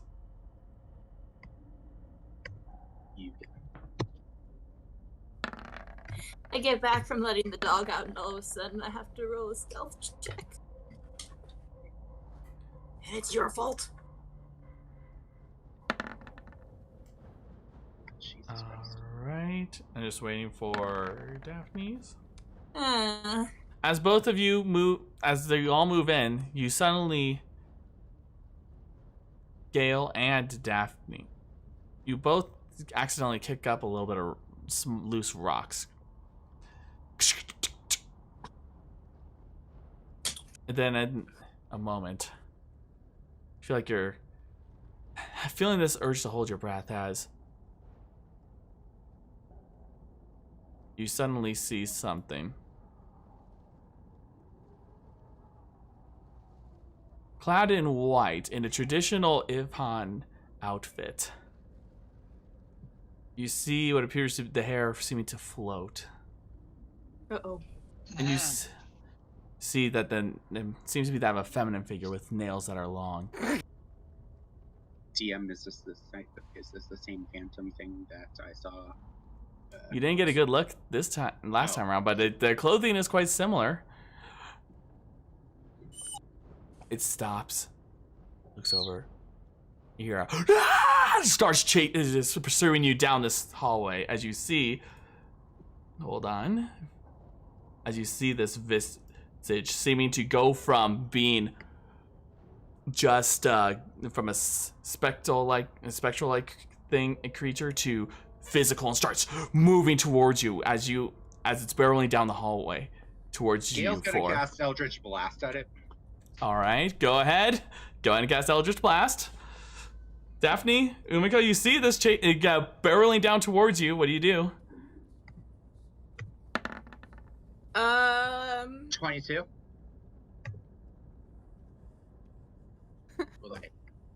Can both Umeko and Youth just both kind of look at it and be like, no, and both cast Sacred Flame on it? Okay. Is Delan able to hear the screaming from where he is? Oh yeah, you hear it. It is. Yeah. It is barely down towards you, kind of like the grunge. Oh God. Yep. Hearing the Wait, screaming. question. Hearing the screaming, which direction does the scent go? DM. Is there a door on the other side of this room? Hold on, we'll get to you in just a moment if you're in that room. Okay. Daphne is going to look at it, and she's gonna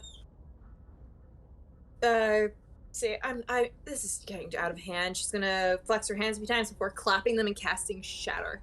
Okay. As you're all casting Shatter, casting Sacred Flame, as you're releasing this magic, and Diar, you fire off your Eldritch Blast. It goes right through it. It was Gale who. Oh, Gale. It goes. The Eldritch Blast goes right through it as it's moving towards you, just crawling on the ground. Just. Did my Shatter do anything? No. Fuck. Either Secret Flame does anything either? No. Okay. Okay. Delan seeing this. All right, and can I move up so I can get closer to where they're at? Umeko, I need you to roll me a dexterity save. As Umeko or Youth? Umeko. Okay. Save? Mm-hmm. And I'm gonna need to change up the music for this. 23. Oh. Nice job. All right, very good. As this happens, it lunges right at you, and you move out of the way as it's just as it nearly dig its claws right into you.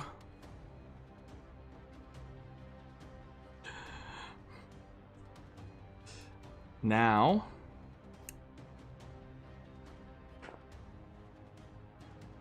I'm gonna need you all to roll initiative. Come on. You stayed and wanted to fight it, so you have to roll initiative. Oh shit!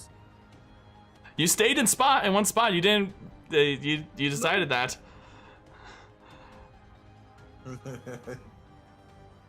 Okay. They going like run. Yeah, Dalen's like, nope. Lydia's in that room, like trying to find the scent. Like, let's go.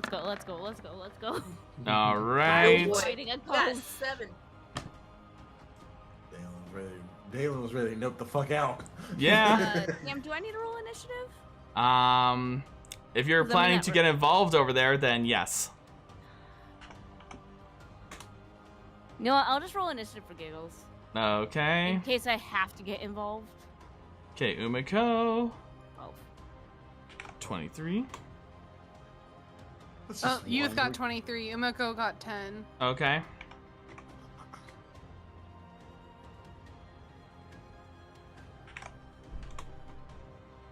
Okay. Daphne, what'd you roll? 7? Okay. Diar, 9.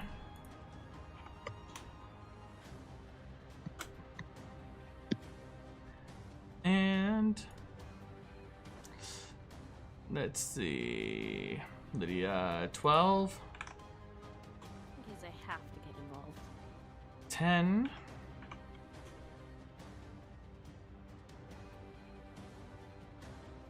All right.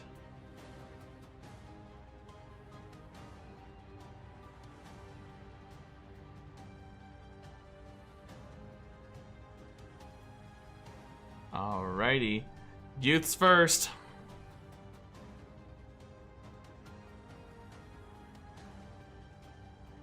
None of our magic did anything, correct? No. Okay, I guess she has daggers or something, right? She has physical things. Probably. She's a rogue. She has the 9 lives stealer. I don't want to use her like magical items though. That's her thing. She has a sword. I can't speak. Jesus, a short sword. I guess she can just attack it. Okay. I can't pull up things. Oh, give me a sec.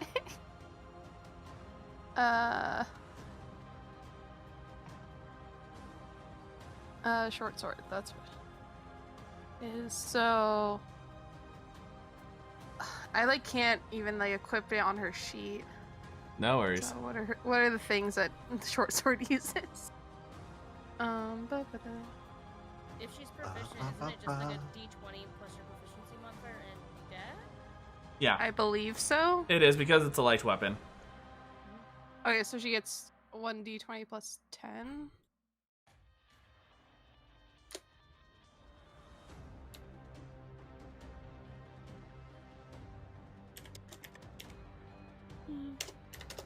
And does she get advantage because we're all here?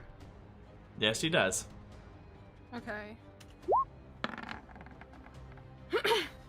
And then second one. 17? 17 misses. 17 misses. Can youth attack multiple times? Is that a thing she can do? No. 2-weapon fighting, I think she can do. If she has 2-weapon fighting, she can.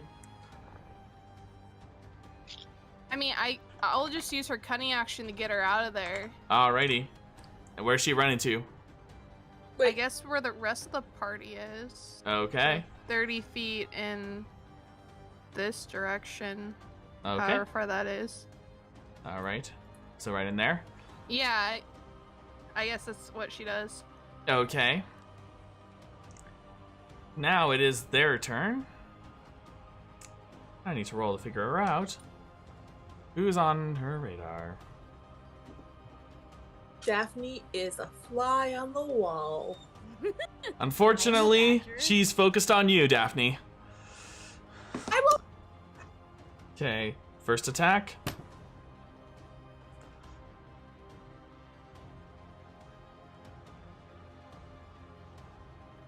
First attack is an 18 to hit. Misses. No. Does it miss? No. Second attack. 16. That's my armor class. So that hits. Third. Natural 18, so 26. Alright, is that her last attack? No, this next one's our last attack. Oh, natural 1. That's probably a good thing, but I'm gonna need you to roll me. Okay, so for that third one, can I? Hmm? Well, for that third one, can I use cutting words? Sure, but first, can you also do me a favor and roll me a dexterity save? Sure, I can do that.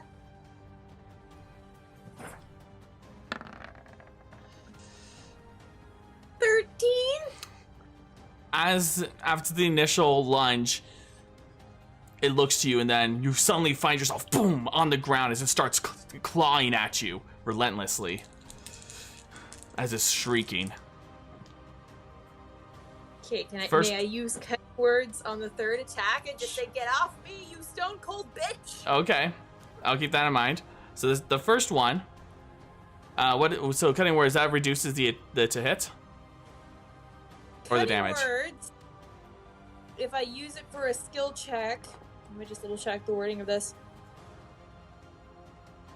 As a reaction, when a creature that's not immune to being charmed, you see within 60 feet makes an attack roll, ability check, or damage roll, you can use one bardic inspiration, roll the die, and subtract the number of the creature's roll. So you said it's if it's immune to charm or not immune to charm. If it's unless it's immune to charm. I'll tell you this just so we can save your spell slot. It is immune to charm.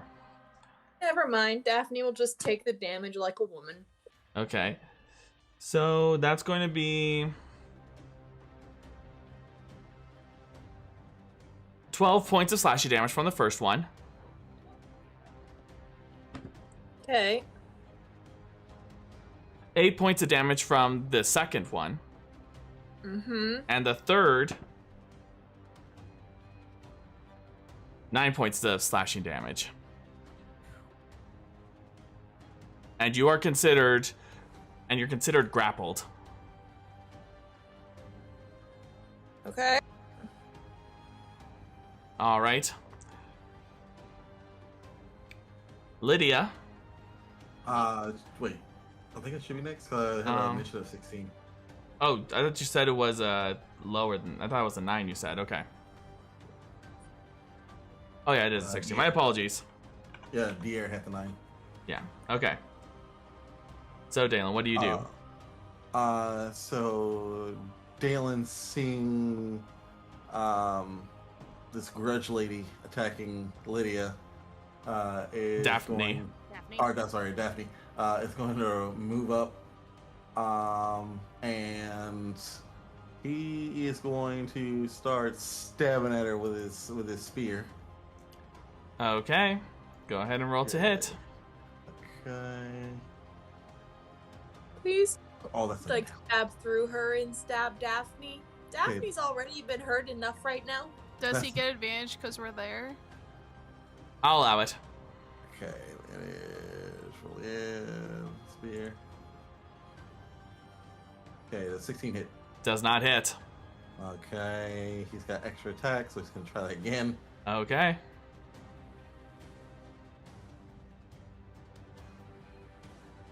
$23.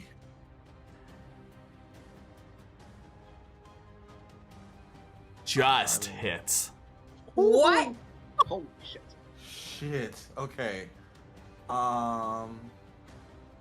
He's gonna roll that. Okay. And then he is going to 3 for damage, and then he's gonna use his slashing flourish. To use a bardic inspiration. Mm-hmm. Add some damage onto that, so that's an 8. And then he has an extra attack from fighter and extra attack from call it the sword bard. So does he get another attack? Yes, he does. All right. So we're gonna keep slashing at this bitch till she gets off of Daphne. Actually, as a reaction. Oh, there you go. Go ahead and roll the damage for that. Okay. Good. 23 again. There you go. Okay. He's gonna roll that again. Okay, very good. That's 4. And then he's gonna use another defensive flourish. For his bardic inspirations. He's gonna add another one on top of that.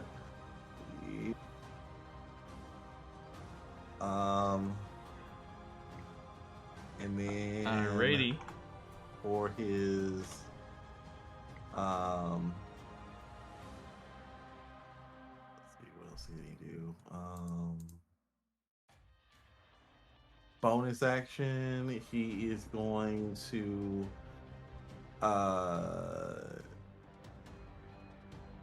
let's see, bonus action, he's gonna go ahead and use an healing light on Daphne, so it's gonna be 2d6.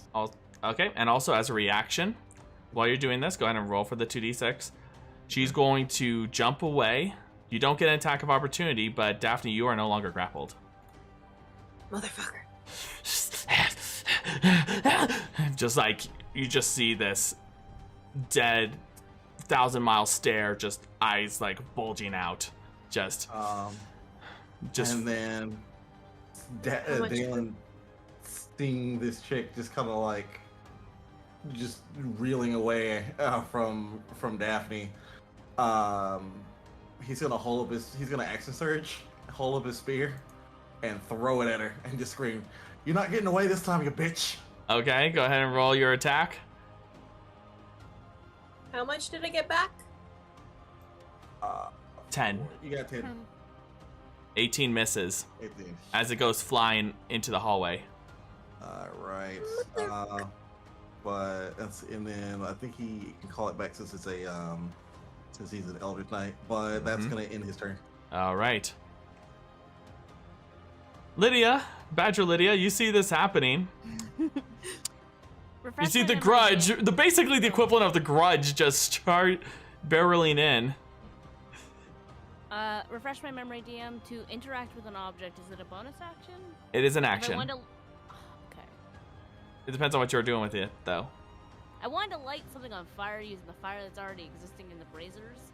But I have to create the thing first. With Druidcraft, so it's an action. So it's gonna take a couple turns. Seeing her back away, my friend's got this. Where does this head go for Itham? Is there a door? Yeah, it goes down this hallway. Okay. Traitor! Down those doors, I mean. It makes sense because she can't wild shape again if she comes out of it. So if I drop it, then yeah, we lose it. Yeah. So All right. So yeah, it's right at the door there. I'll just sit my butt down and wait unless they specifically ask for my help. Alrighty. Umeko, you see that it backs away, but you see that it is this thing. It is different. It is very different. You said it looked like. Is it looking at us now like it's scared? No. It's looking, in particular, with your passive insight, you can tell it's looking at both you and Daphne as particular targets.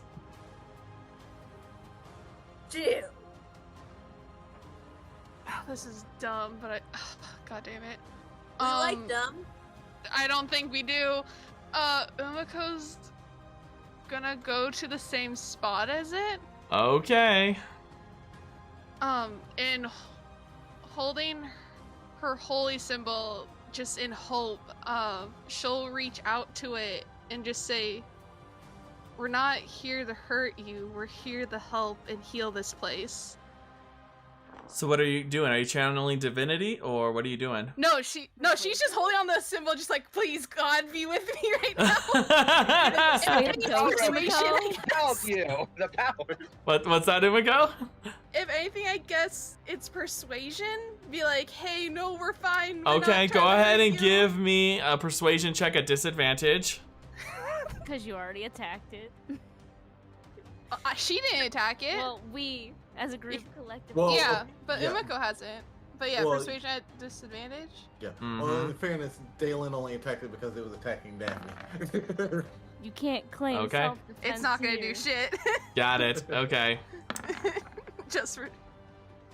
Yeah. Okay. 5 doesn't. Gale. While this is all going down, what are you doing as you hear all this commotion? TM, does Where'd your tongue go? Oh, there it is. Okay. It's right underneath the table. Yeah, there we go. DM, would this be like a similar figure to the things we've either faced in hell or the morticians creatures at Battle of Beacon? Give me a religion check. Religion. Okay. Mm-hmm. I'm gonna give myself guidance for that. Mm-hmm.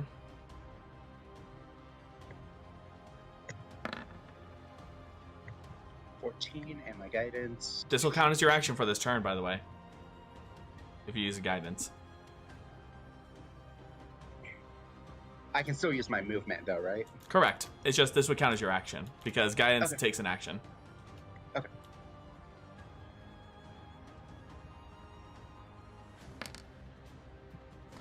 So, Gale, you've heard of these before as folklore, especially during your sea travels. You heard of these wandering spirits, those of which the tales have said that these were maidens who had been wronged in their lives. With this, it's normally this is in the form of, say, murder before their wedding, or even, say, murders before their, or even just having this absolute, or having an absolute betrayal. These things are known by their own name in this land. Though, fortunately, you don't speak giant, so you can't say a particular. But you would know that these things attack anything it considers to be a beautiful lady, out of extreme jealousy and hatred. Oh, why the fuck is it attacking me then? Because it thinks you're beautiful. You're You beautiful. just got complimented by a ghost. So, You're beautiful. and from you've heard tales that people would turn to a cleric or something to prevent this from happening, like to avoid them, if they fear they're going to face it on like a journey or a new home. But other than that, you don't know. You never heard of a way of killing these things. What? I haven't heard of. I don't know what the name of it's called, though, right? Because I Yes, because you don't speak giant. There's Can no I way turn- to kill it? Can I use a free action to turn to T? Okay, where is Diar? Diar is down the hall, but it's a free action. Okay. Diar, have you? So Gale's gonna relay the information to the group. Okay, that'll be your free action. It's basically, I don't know, I don't speak giant, but it's basically a ghost phantom lady who attacks beautiful women out of jealousy.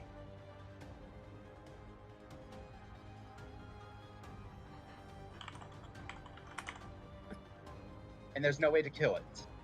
So, run. And Gale's going to enter the room where Lydia and Diar are. Diar? You mean youth? Yeah, okay. With the one with the youth. I thought Diar, Lydia you was would, down the hallway. with this information, you would know instantly these are known as Mogwai. Mogwai. Oh, it's literally hitting on us because we're pretty and not in the fun way.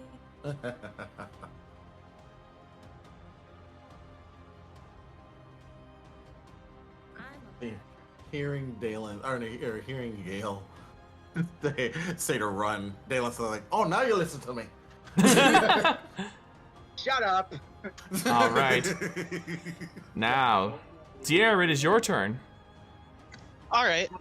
So with this, give me 1 second to make sure of something real quick, like. Mm-hmm. All right. Good. Okay, it's only one. So I'm gonna go right here, and after hearing that, Diar is going to use his use of disguise self from his race, and he's going to make himself look like the most beautiful woman he has ever seen. Okay, you got it. Okay. All right. And tell Good. me, what is the most beautiful woman? Yes, Diar's what is the ever most seen? beautiful woman you've seen, Diar? So Diar just turned into a drag queen. Got it. Dude looks like a lady. Imagine a drag queen enter a crypt. Oh. Ooh, he turns into this purple-looking tiefling who has like tattoos and wraps over her chest. Okay. And long black hair. It's that image I sent you of that one character. Okay, you got it. All right, so you see this. So you see this this tiefling before you now. And then with my bonus action, I will I'm going to use Pact Slot and use a Healing Word on Daphne. Okay, you got it.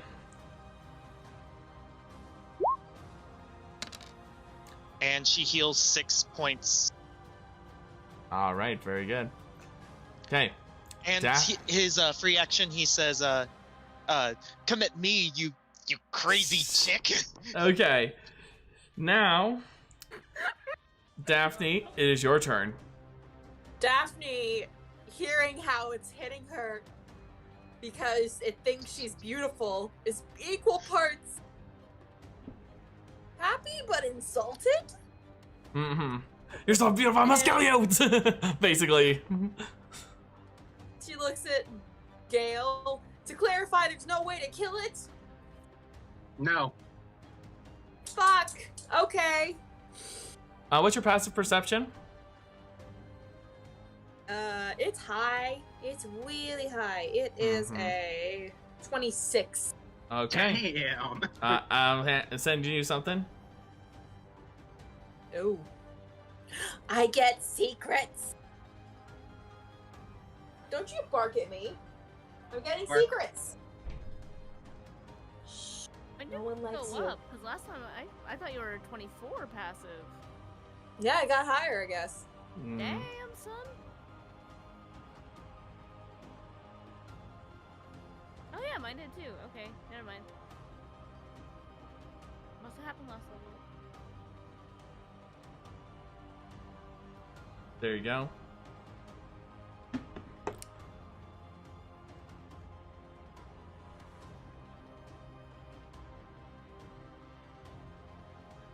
Is Daphne able to see this because she's laying on the ground? Oh, you'll see it. You'll see it. Okay. Right there. And so it would take half movement to get get up. All right, half movement up. She's gonna point and say aberration runes and points to the archway. Okay. And it's the same runes from the other place. Are they glowing? They don't seem to be glowing, but you definitely see there's no damage to them. Okay.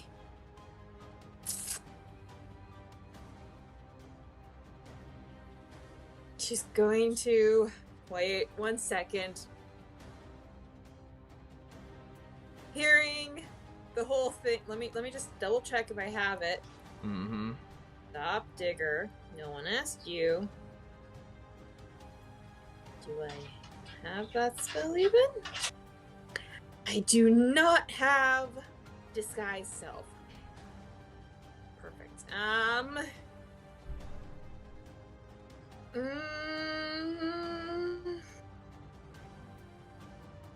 Do you have? Is it corporeal?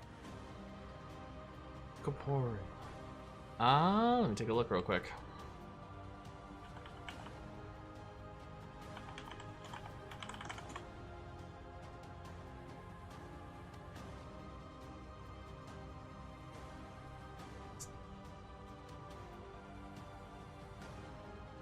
Yeah, it's definitely corporeal from what you can see. Okay. Alright, I'm about to make a wall at it, but we're going to need to leave this room and we won't be able to come back for another 10 minutes. Move! Okay, so what you gonna do? And she's going to go to where Diar is and to the, Okay, so let me just make sure. Is this like another bottleneck thing? Yeah, there's 5 feet, the 5 foot hallway here, and this is where the clearing is. It's about 10 feet wide. Alright, and that's where Badger Lydia's going? Badger Lydia is already in the other room. All right. Way out there. Yeah, she's nowhere near this area. Daphne's gonna be slightly in front of Diar. She's holding her action to cast Wall of Water. Ooh. Okay. Oh. And is waiting for everyone else to get behind her before she casts it. And she's summoned the trident in front of her and is just waiting. Alrighty. Nice. Okay. Youth's turn. I'm assuming you're not going to use youth for this? I guess she just starts following Lydia. Okay. Because she heard that we can't kill it, so I assume that's what she's doing. Okay. All right. This is why it left Itham alone. Doesn't think he's pretty. He's not a pretty lady. All right, now it's turn. He's not pretty. Well, it's a good thing it rolled pretty bad on the insight there and is attacking you, Diar. First attack misses. Second attack's a natural 20. I'm gonna use my one of my runes, one of my shield runes, runic shield. One of those to make her reroll that. All right. Okay. That was a 15, so that misses. Third one was a 26. Damn. Fourth one was a 24. Hits. All right, so I'm gonna need you to give me a dexterity save. Most assuredly.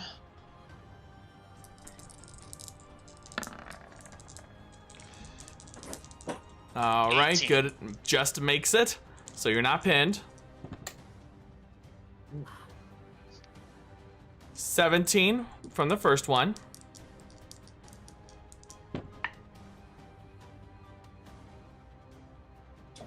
And another 17 from the second.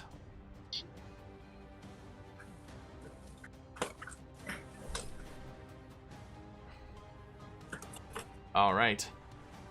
Delan, it is your turn. Delan is going to call out to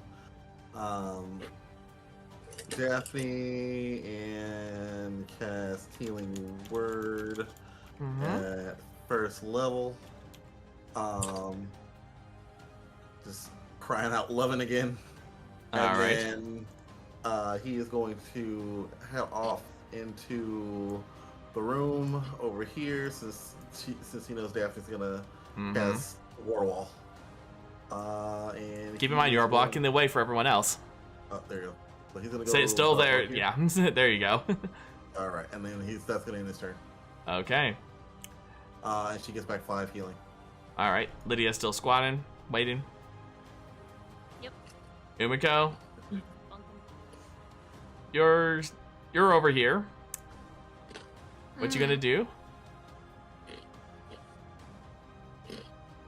This thing can't be charmed, right? Correct.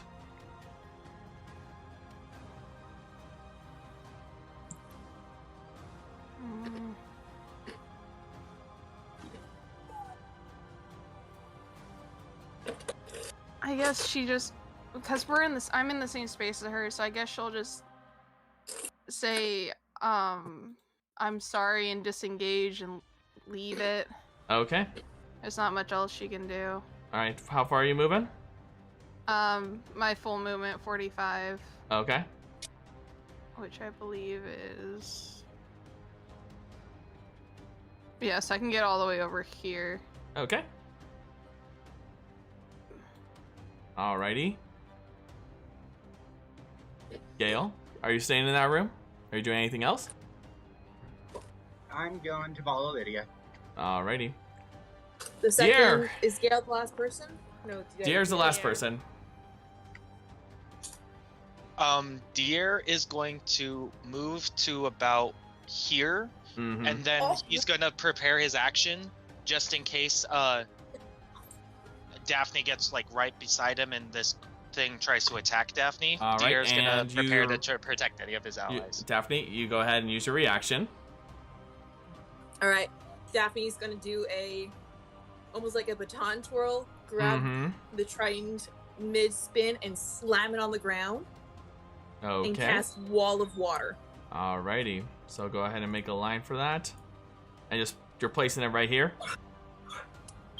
Basically, I'm blocking off the entrance to this hallway for her. Yep. Because it creates... Shush! You're so needy! You're worse than me! Oh, digger. It is 30 feet long and 10 feet high and 1 foot thick. Yep. Nice. There we go. So just place it like that, yeah? That line? Let me just check. Digger, this is why I have cats. They're not as vocal as you are. Oh, poor I Digger. love him. I love him to death. He's a great dog. He is so whiny. Map's being dumb, so probably, yeah, sure. Okay. So long as he can't get through. Alrighty. Digger just appeared And now, behind you. Daphne, it is your turn. Run, bitch. Get, go away. Shoo, go join the circus. Aww. Okay, bye. Daphne, having made this wall of water and hoping that she can't go through it because it's water. It's not magic water, it is just water. Just water, Gonna not look at everyone, vodka. okay, let's go. And just walk very quickly. Okay. And she's like, I have to concentrate on that, and I can't do nothing for another 10 minutes unless we want her chasing us. So let's go and hope she has terrible object permanence. Alrighty. So you're all back in the room. You're at the door. What do you do? I'm gonna headbutt Badger the Lydia. door. Like you I'm want gonna us headbutt to. the door. Head back to the door. I'm considering we're out of combat at the moment. Gotcha! My headbutting opens the door, so I kind of need someone Get with off me! thumbs. Gale, do it. No thumbs, only No. Badger. Gale will push open the door for Lydia. Alright. And lead you Dier's down a actually hallway. gonna keep an eye. Mm-hmm. Dier's gonna keep an eye on the wall just in case, or the wall of water, just in case it comes through it or something of that nature. Okay. Because skeptical. Alrighty. Is there anything around the door, like runes or anything, like we've been seeing, Herald, or is it clean? It's... For this one, it seems to be clean. Who wants to go in first? Delan just calls to Lydia and not Lydia, Daphne and Diar. Let's go! And he starts moving towards the door. Alright. So we'll go ahead and consider for the purpose of this that you're all going through that door. Diar will be last. Alrighty. So. And he's still in the tiefling form, or the tiefling look, because it lasts for an hour.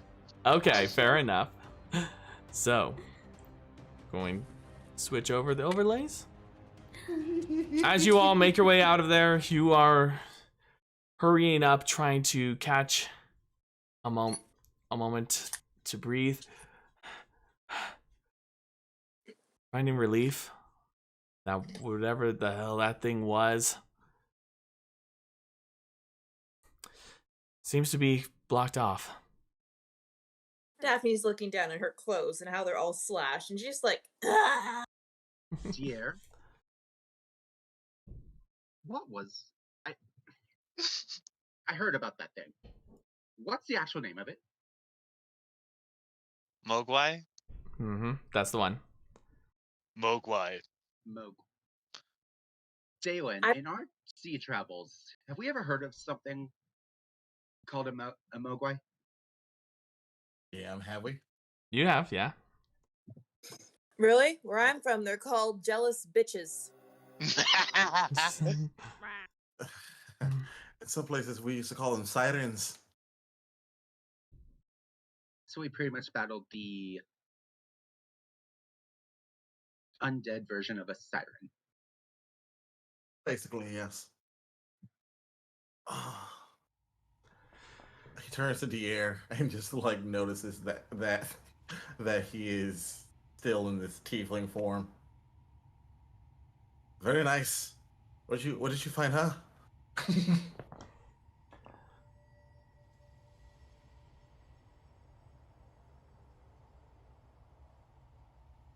Let's get going. Mm-hmm. Dale just kind of looks up and just goes, and falls. Gale's following Lydia is... Are we just in the room, or...? Yeah, Dale's So, following... So everyone's just moving on? Yeah, Dalen's letting Lydia lead, but essentially giving everybody light, but basically following Lydia's nose. All right. And Diar's going to be the end of the train. Yep. And as you are moving forward, it gets darker for a moment as the flames of which from that light are given out, except for the ones carried by you, Delan, and Umeko. As you are moving forward, you begin to see a little bit of light, actually. It's a faint light, not like a bright illuminated kind, but almost like as if it's a natural light. Is it the sun, DM? It's really hard to tell, but as you move forward, getting closer, you see that there's a bit of... It's strange, like you see these sort of this fungus that seems to be illuminating, but it's giving off a similar light as you would find in nature. Not like a bright sun, but like almost similar to that of like an overcast. Bioluminescence?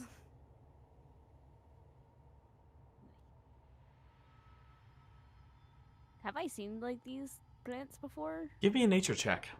Being underdarkness? Nature? 26. You definitely have seen these before on your travel when Astraf had, like during the early days, had shown you a little bit of the Underdark. You know that these are often used as interior lighting for some of the races that dwell underground. You also know that some argue that there are some medicinal properties to these, though you're not exactly you haven't exactly spent much time with it to know if it's like a healing kind, poisonous, what have you.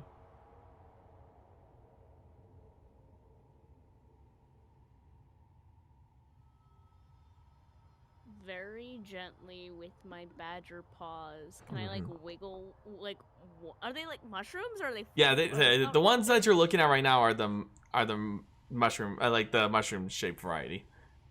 Okay. I'm gonna like grab my badger paws and like wiggle it to like pick one. Mm-hmm. Can I like who's closest to me? Who? I think it'd probably be Daphne. Or okay.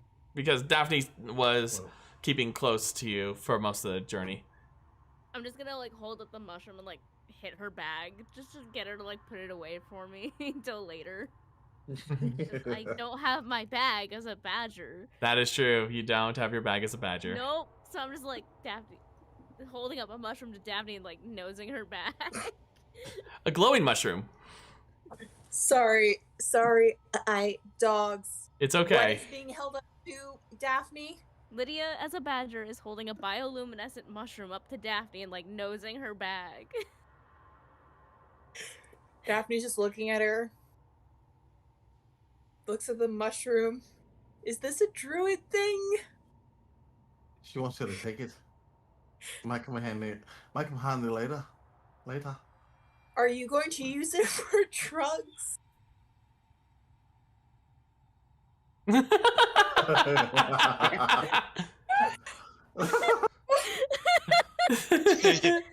Shyly holds it up. As soon as Daphne slowly says holds that, it up and hides behind like her arms, just like maybe. Delan, as soon as she says that, Delan goes and just kind of like reaches over, just kind of like grabs one and slides it in his pocket. Lydia doesn't know what poisonous or drugs. Daphne just sighs and like, puts it in her bag. It's a pretty good size one too.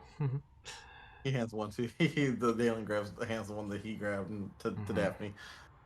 It might come in handy later for reasons. Reasons.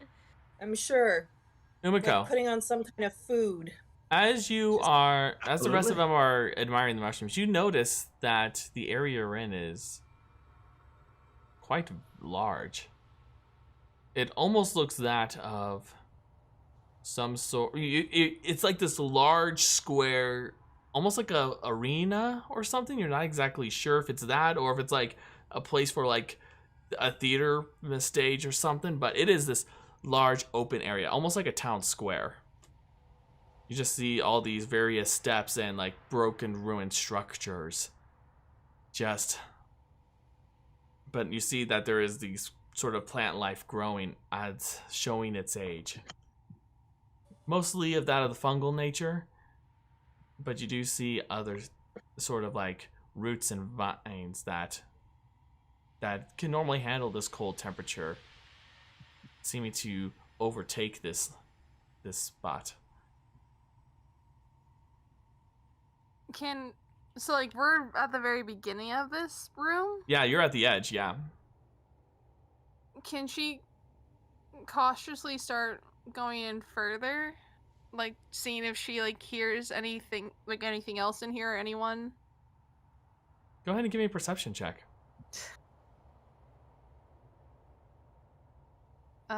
Perception. Yo! I hear everything. As you are slowly approaching, Yes. you're looking around. You catch a brief movement.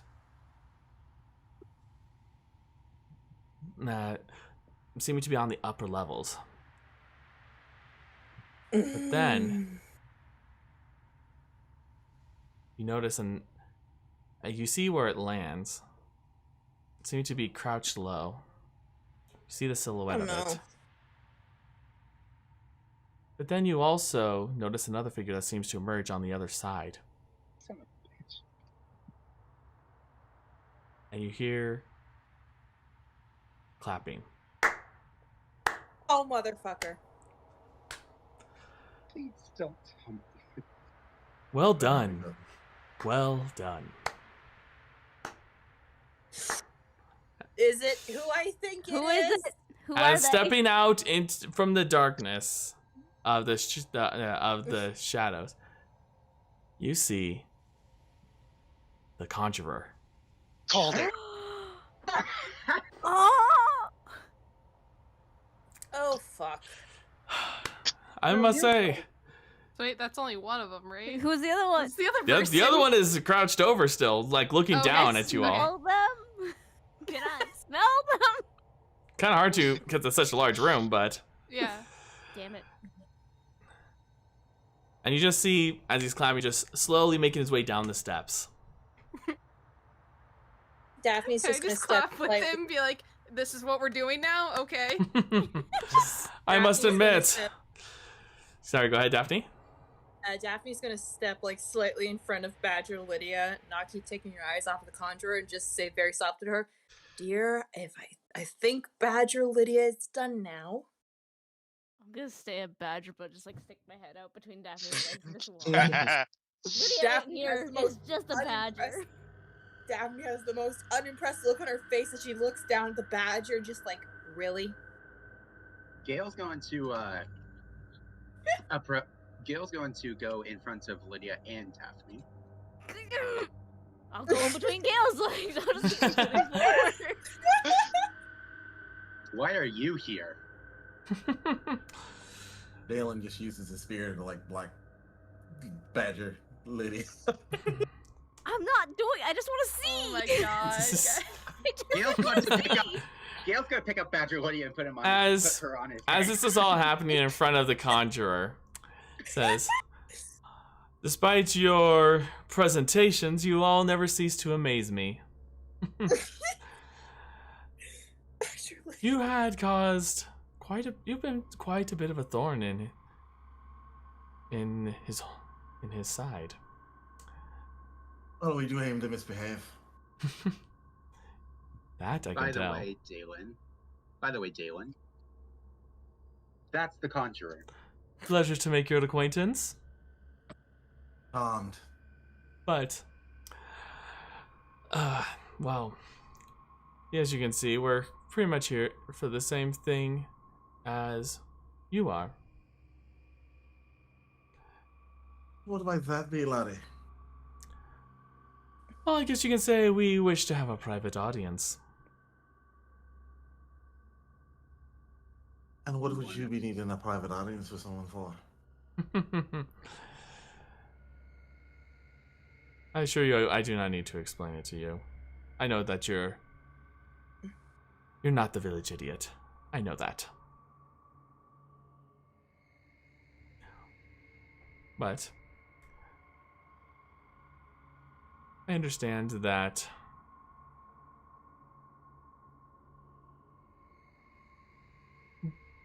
we do have a little bit of a family reunion, do we not? And as he says this, you hear Daphne does her best not to react. As you see this, the shadow figure that which you had seen before crouching in Umeko, you see that it's now turned into a raven, starts flying down towards and landing beside the conjurer. It seems to show up as one, but then multiple begin to appear and make itself into the Falconer. Ah, yes, Bird Brain has joined us. Weird question, DM? Yes. Just Mind's Theater. Umeko walked ahead of everyone else. Everyone's behind her, and now the Conjurer and the Falconer are in front of Umeko? Front of Umeko, and yes, because they're standing side by side with each other. Are they a good ways away from us still? Oh yeah. You're still Okay, about 60 feet away from each other. That's what I thought. Okay. Anyone standing behind Delan would basically see his hand start to shake a little bit as he's gripping his spear, trying his damnedest not to throw it at Ephraim. Is Gale still holding me over his head? Yeah, Gale's holding Gale's. You're on top of Gale. I'm just gonna stay sitting. Just be like, nope, just a badger. Just Lydia, you can turn off the badger now. Hmm? Guess I will wiggle out of Gale's hands to get him to put me down. Gale's going to set Lydia down. And I will drop wild shape. So, I understand that there is a more than just a history between you two, as the conjurer gestures to both Lydia and the Falconer. Right. I know that we want... Truth be told, I'd rather not have this conflict. Lives have already been lost, but... It seems that my offer is gonna expire, I guess, as he focuses his gaze on Gale.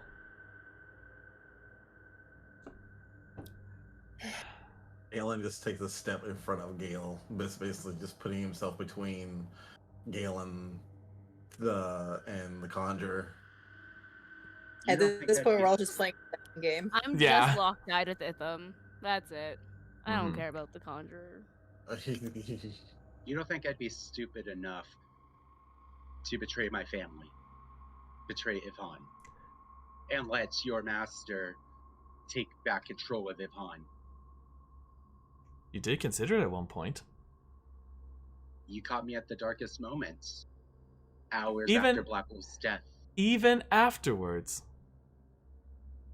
I watched you. I know you. I know you considered it.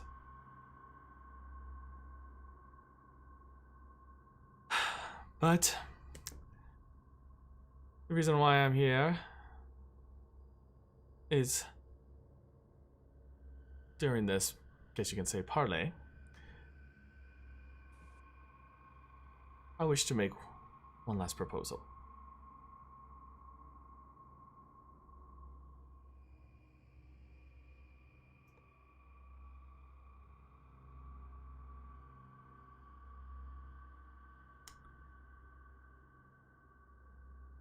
If you return back to respective countries, your respective homes, on my word, I will ensure that you will not be harmed. Neither will your friends and family. And I know that some of you have had that happen, and I truly am sorry for that. Yeah, Daphne just straight up, like, death glares at the mention of protecting friends and family. Like, that's rich coming from you. Delan speaks up at that point, finally speaks. Well, unfortunately, some of us, because of the actions of your lot, have already lost their friends and family. And I know. Do you think you're the only one who has lost much? Oh, trust me, I know that I'm not. But I am the one. I don't think your wife or unborn child would want you to turn this dark path. Daphne's just rubbing her temples. This is getting old fast. I'm just gonna make a face at them, just like he just shifts. And... Yeah, he I'm just. You notice he shifts. His body shifts at that.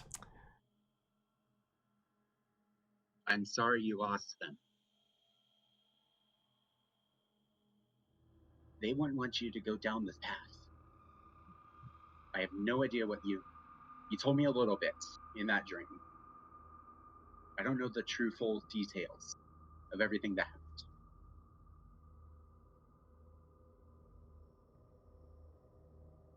The only thing I know is what you look like underneath that mask.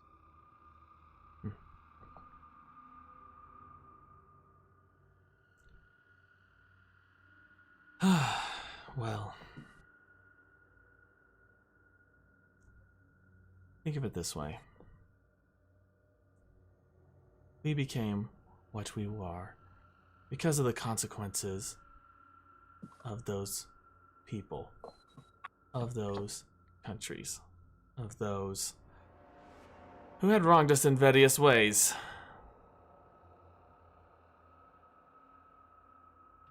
But now, we're not going to let that happen any longer.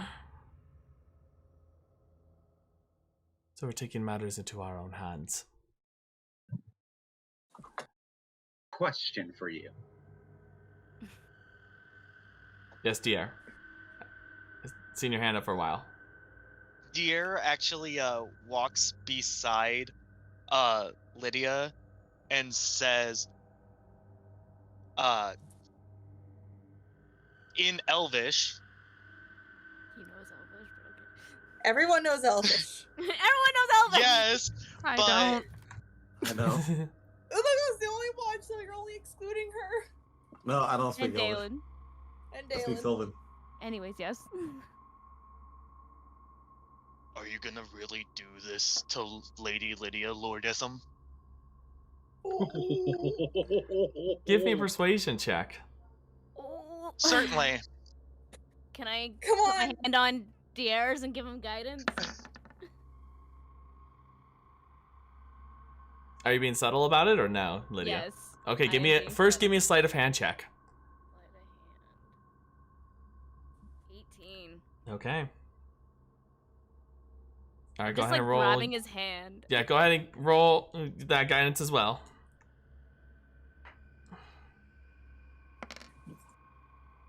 Overall, that's going to be an 18. Okay, so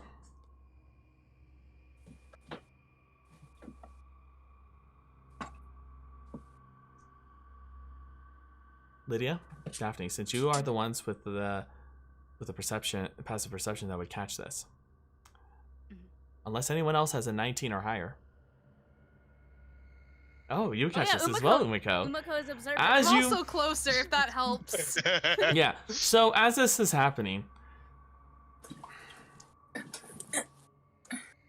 you notice the Falconer looks, it says, and begins to speak.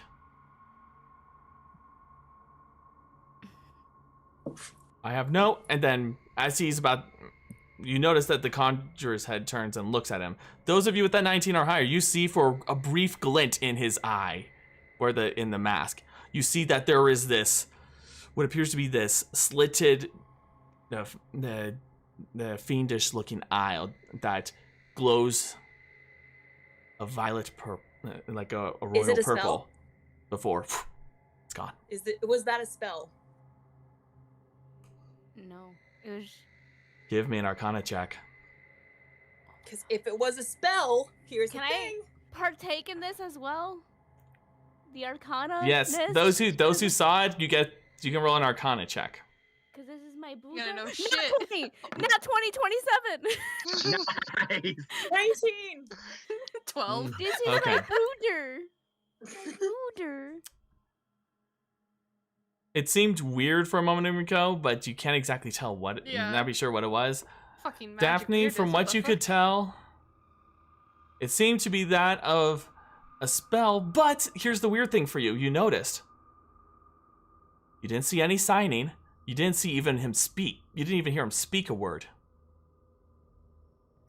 Does You know, like, it catches you by surprise, but you know, for someone to do this is a rather powerful spellcaster.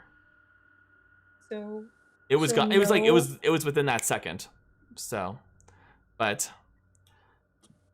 Lydia,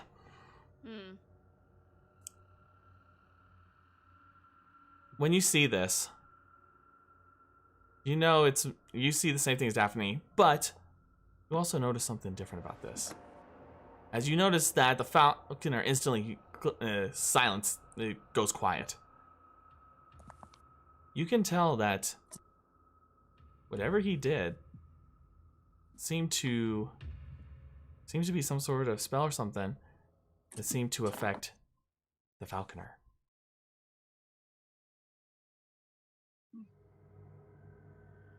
Lydia. Poof.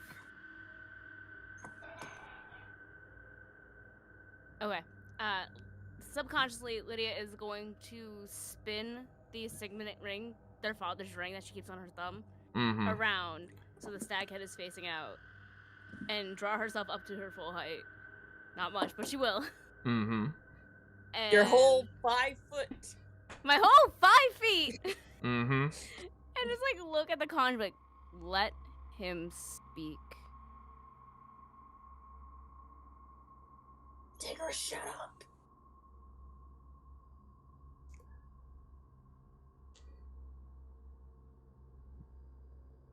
You know as well as I do, as a leader, that when someone speaks out of line, as he glances over at Gale, when someone speaks out of line, you need to bring the subject back to the topic at hand. And I am saying you let him speak.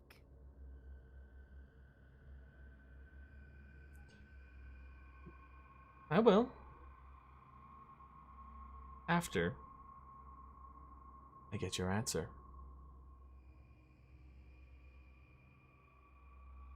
In exchange for the safety of not only yourself, but also those that you care,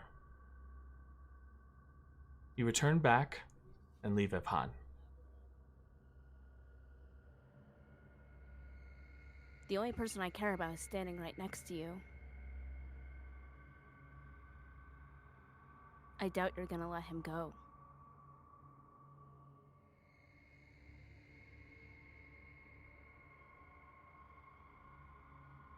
Am I wrong?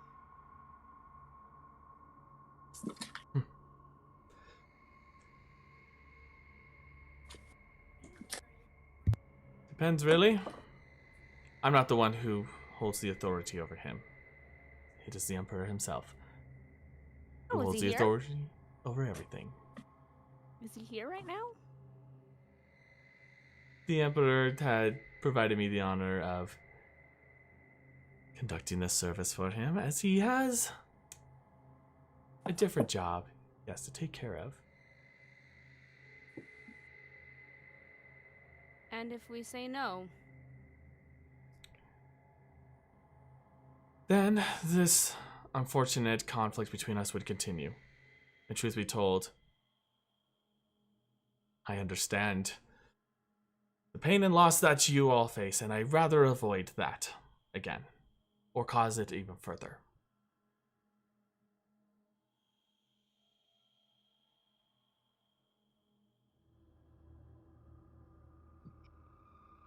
The issues is one of your members has already stated that he plans to deal with my family.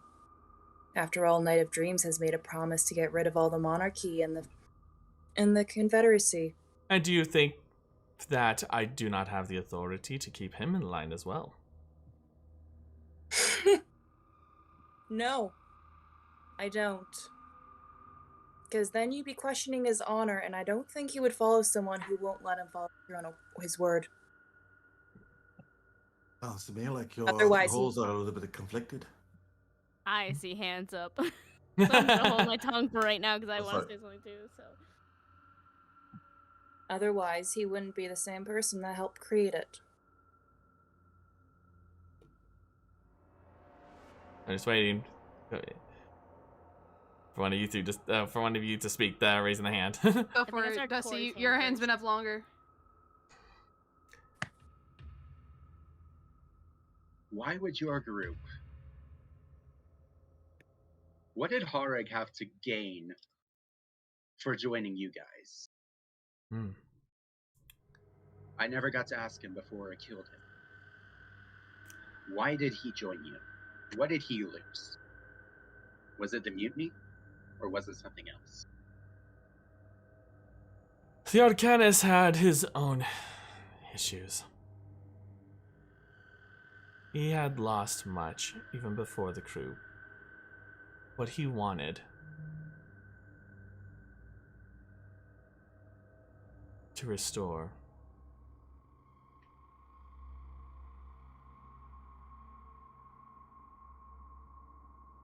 He seems to pause as seems to be almost like you could tell just from the body language that he seems to be very reflective on this as he says,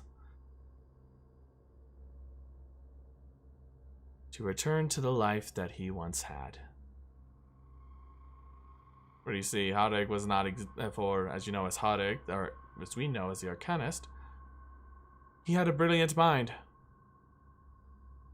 However, I guess you could say he had his own fall from grace in the academic field. And as such, his career was brought to a halt. His purpose lost in that way. He wanted to return back to the days in which he could study the ways of the arcane freely. Study the runes, study this. Study the way the magical items work. Truth be told, he probably would be fascinated by this place if he was still around. But there was no way I would have let him continue living. And as such, his hope for returning to his old life was gone. Who is the author under that mask? I'm gonna snap my gaze to Gale. That is not for me to say, because I will not speak on behalf of those who are living in that way. That is for them to share. Yes, Umeko. I was just gonna ask, so their attention has been on the party, mostly like Lydia and Gale this whole time, right? As far as you can tell, the Conjurer has been focusing on each of the ones who have been speaking. The Falconer seems to be keeping... this is more for youth, because I was just gonna say, could she have hid and been trying to like sneak closer? Sure, go ahead and roll me a stealth check. I don't know what else for her to do right now. That's fair. I would say that during when you guys were entering, she probably would have been more cautious. Yeah. So has Itham had his eyes on me the whole time? Is that what you were saying, DM? Really hard to tell with the mask, but it seems to he focuses on you, but you could tell he seems to focus on you for a moment, then another person, just like constantly looking around. All right, perfect. Ooh. Thank you. Yeah, just so youth can be doing something. I guess fair. I imagine she's just somewhat sneaking, getting closer, ready, just waiting for the word, maybe. Okay, no problem. Diar, is that your hand up? Okay, go ahead, Diar. And does that mean, since I don't see him here, does that mean the Mortician is after the Inheritor's daughter?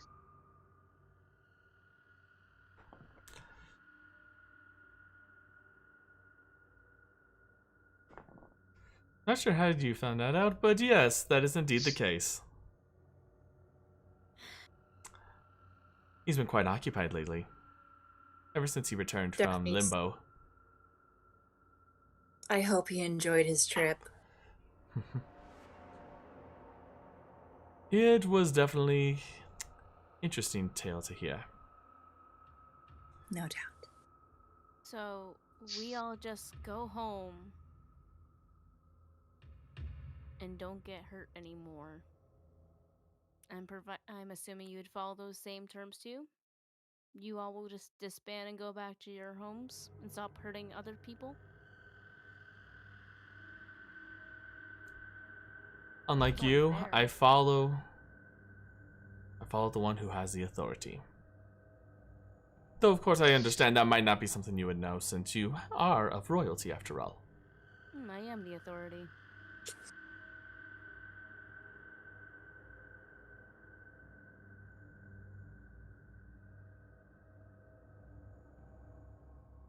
Have you all already spoke to the Colossus?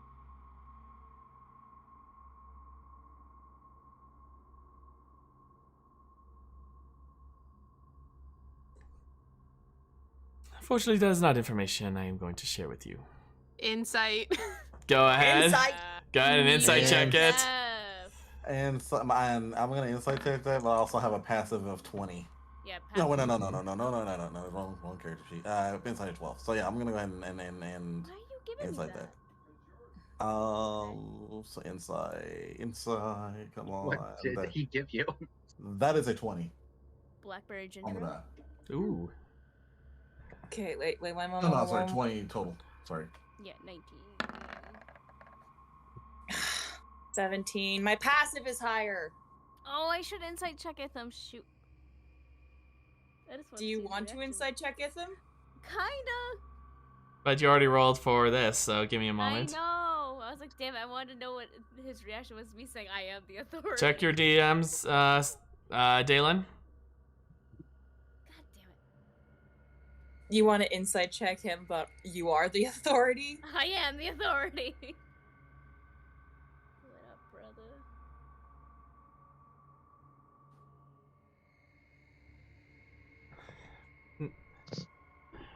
For everyone else, it's really hard to tell with this one.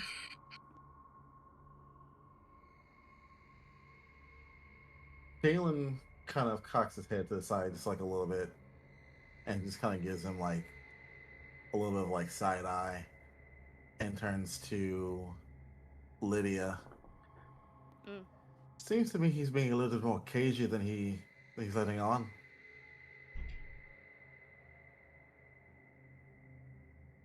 So if we refuse your offer, are you and the Falconer going to kill us right here and there?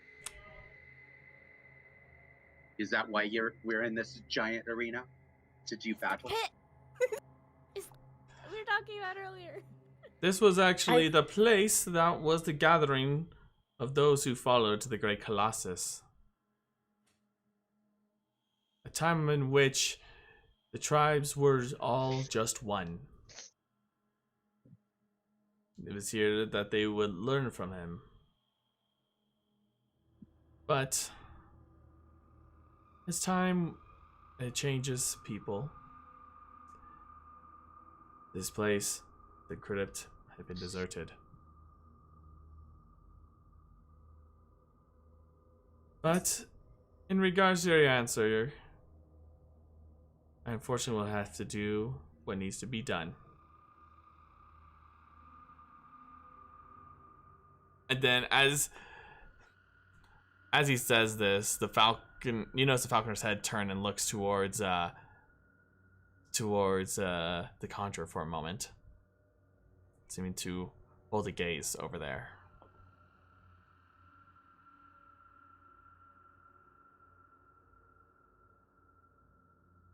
There's 8 of us and only 2 of you. Yes, Diar? Diar is actually not knowing what may come of this, but completely in giant, he is going to shout, "Mountain mountain-born, mountain he returns. May he find the green lands everyone desires. Please hear us, Sir Great Colossus. Okay. Oh, damn. All right. I'll keep that. Daphne is very confused on why he's suddenly shouting. Just look at him like, what? Summon him. And while this is happening, Conjure looks at him for a moment before. Well, here's the thing. I like to even the odds.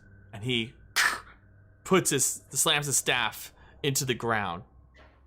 And as he does this, you suddenly notice this glow. Oh, fuck. You see from these circles, like, two gigantic arms begin to emerge. You see what appears to be a pair of fiendish creatures, seeming to have spines that protrude from the back. You see their large claws, as their face itself seems to be almost amphibious. But as it opens, you see these rows of teeth, almost like creating its own manic smile as they emerge.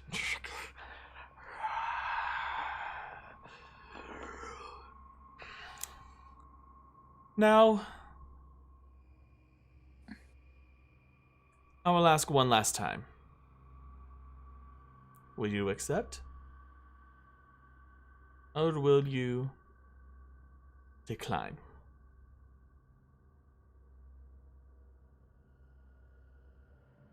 I have no home to go to.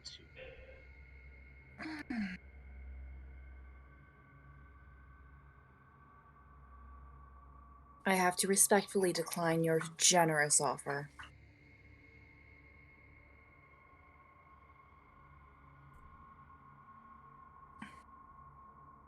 And then Daphne slowly makes her way to stand like on Lydia's. Basically, I know Diar's standing on one side of her. She's going to stand on the opposite side of Lydia. Just like ready to help in case, because this goes south fast. Mm-hmm. Basically, advisor role. I'm here for you. Don't worry. I won't kill your brother yet. She's not saying this, but it's like very much like, yeah. Gale's gonna draw his long sword of wounding. Okay. Umeko, Diar. Oh, sorry. Okay. Sorry, go.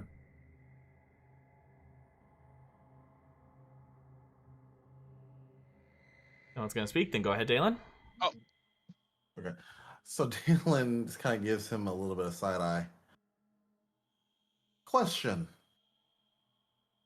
Was it you who made the deal with the Golden Syndicate for them to retrieve Gale here?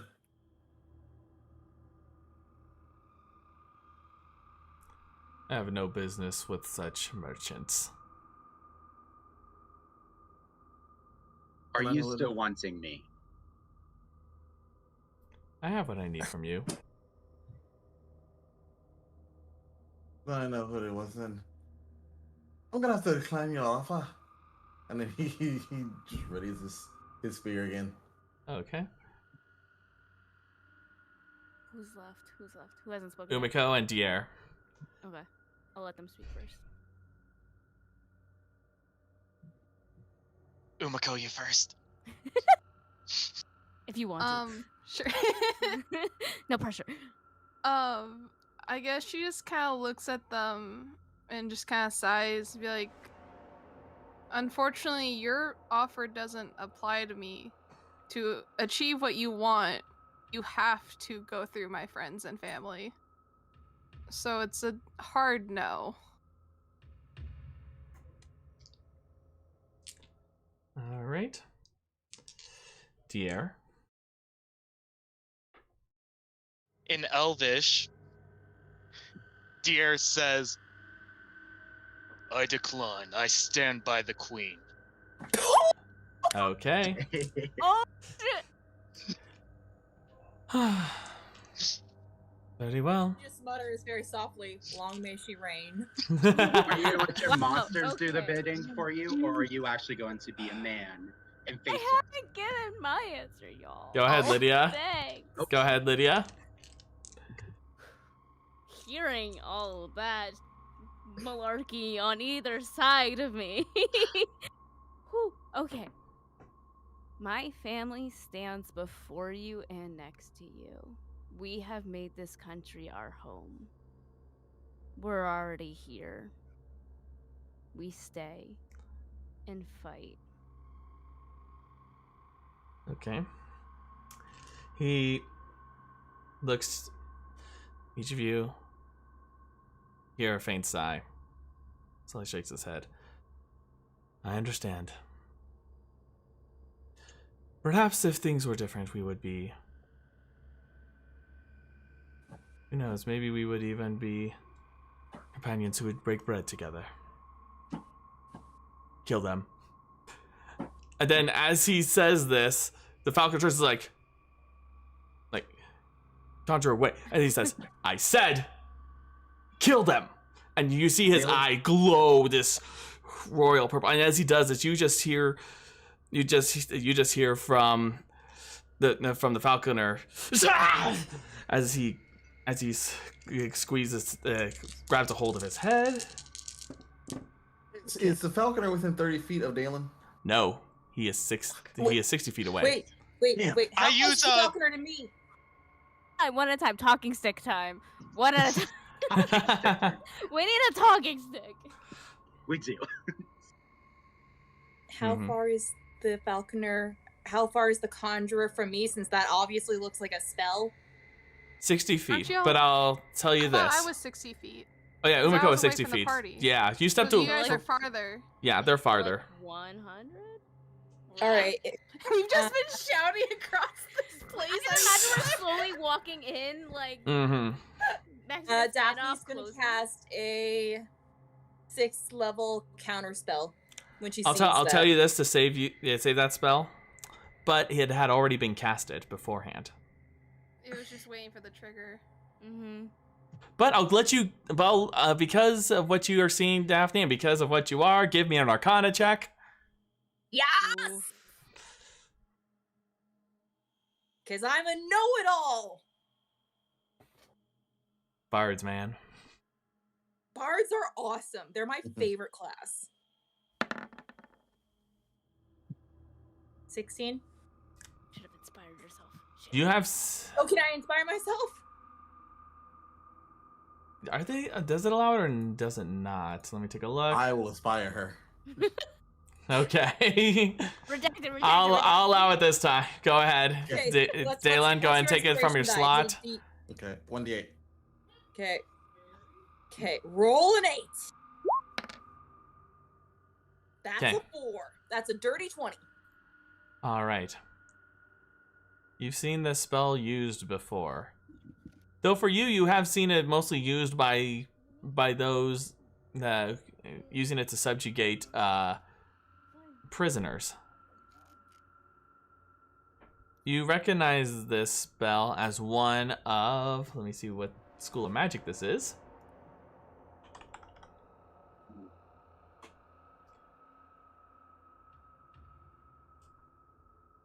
As an enchantment. Question for the Dungeon Master. I know I didn't roll enough high enough. I've seen it before. Do I know if it's a concentration spell? I'll tell you this. It is not a concentration spell. Fuck. Okay. Daphne's gonna look at her. He's being controlled. It's enchantment. Whatever happens, that. And as you were saying this, you see that he splits off into the raven form, the swarm of ravens once more, and then flies upward to the 2nd level. And you see now, as he forms, he has his bow and arrow at the ready. And as this is happening, you see the conjurer standing there with his 2 fiendish summons and says, "Let us begin. And we're gonna end our session there for tonight." No. Oh no! Ah! No. We can play for 2 more hours. Unfortunately, I do have work in the morning. I may have turned in my 2 weeks notice, but I'm still wanting to keep the connections that I have. Don't worry, Lydia, look. Itham has redeemed himself a bit in Daphne's eyes, so she doesn't want to kill him. I just now have to sit on this for an extra week. I have to sit on this for an extra week. I'm not playing next week. Don't worry, it will be fine. Okay. I got Fireball. I have... Ooh, wait. I could use my new spell. We'll talk about it later. So we'll go ahead. We'll go ahead and close up shop here on the stream, but we'll continue talking after this, okay? But just want to say thank you so much, everyone, for hanging out with us tonight. It's been awesome having you around.